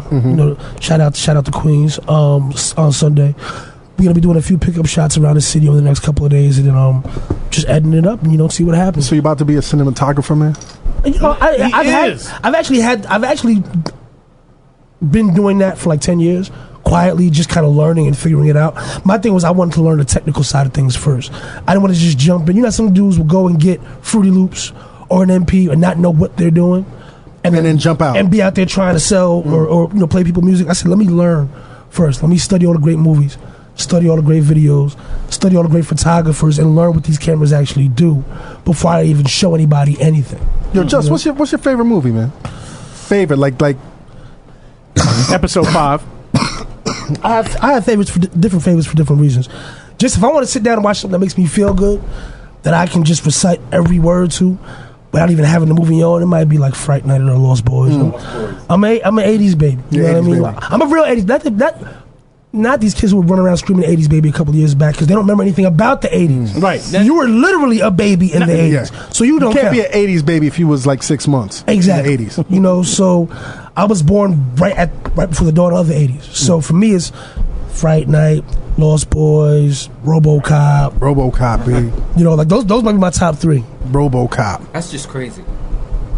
What? Because those were the movies that we looked at like, what the fuck is this corny shit? Nah, RoboCop was but not RoboCop though. Listen. I'm talking about all the other stuff like the Back to the Future shit. I was just like, I'm not going to see that corny shit. We was like on some Scarface shit. You know what? Yeah, but if you don't have Goodfellas in your top 5, there's something wrong. Apocalypse Now. I don't have Goodfellas in my top 5. There's something wrong. Apocalypse Onion Now. Field. One of the best movies ever made. Something wrong is that I was too young to appreciate it when it came out, and I really didn't care to watch it when I got older. Right. I respect that. See, like, what you have to understand, like, I used to go to 42nd Street to watch movies. We saw Scarface in a movie theater. Fan bro. Yeah, you know what I'm saying? Now Scarface, I'm gonna be honest. I saw it in the movie Scarface. theaters. I didn't see Scarface in its entirety, like full entirety, until Def Jam did that nonsense with the soundtrack and they did the big box. That was that was my first time watching it in its entirety. So it probably wasn't. You probably wasn't. No, I loved it. But it was just wasn't a priority for me because it was before my time. Right, of course. So as much as I knew it was a respected and well, appreciated movie and it was considered a classic, it wasn't. You didn't. It just wasn't for my time, so it wasn't. I wasn't pressed to watch See, it. that's why I would look at the movies that he was mentioning, like, what the fuck. But RoboCop though, RoboCop was illmatic, B. I'll buy that for $1. I'll buy that for $1. On that note, man, we are signing off. You know what it is, man. Dream them dreams, man up and live them dreams. Because life without dreams is black and white, and the universe flows in Technicolor and surround sound. Hold on. And speaking of surround sound and dreams, big shout out to somebody who inspired a lot of our dreams as children. Rest in peace to Sherman Helmsley. Sherman Helmsley, aka George Jefferson. Sherman Helmsley, AKA he got shot up at the movie theater too? AKA Stop. Come on, Dallas. Stop, Dallas. That was whack. Stop. That was super whack. Stop. No, but see, like the Jeffersons is. I think a lot of us can agree that watching the Jeffersons, and even though it was a comedy, the fact that he was one of the first. He was one of the first figureheads we had as a person of color, as to be a boss. Yeah. Right. And to have that deluxe apartment in the sky and have a chain of cleaners and X, Y, and Z. That, even if it wasn't a direct inspiration, that was the first time a lot of us ever saw a person of color in a position like that on a TV show. But they did that guy Bentley. They did him wrong. Because at that time, I mean, I don't know what kind of white person he was. He was British. He was English. Yeah, but where was British at that time? I don't remember him being around. Here we go. Give him a Danish and let him go to sleep. Here we go. Racist speak. Yo, on that. Wait, hold on. Yeah. I do want to say one thing to the people listening. You're all brothers and sisters, and if your brother's in trouble, then so are you. Oh, that's what you're going into Check now? that.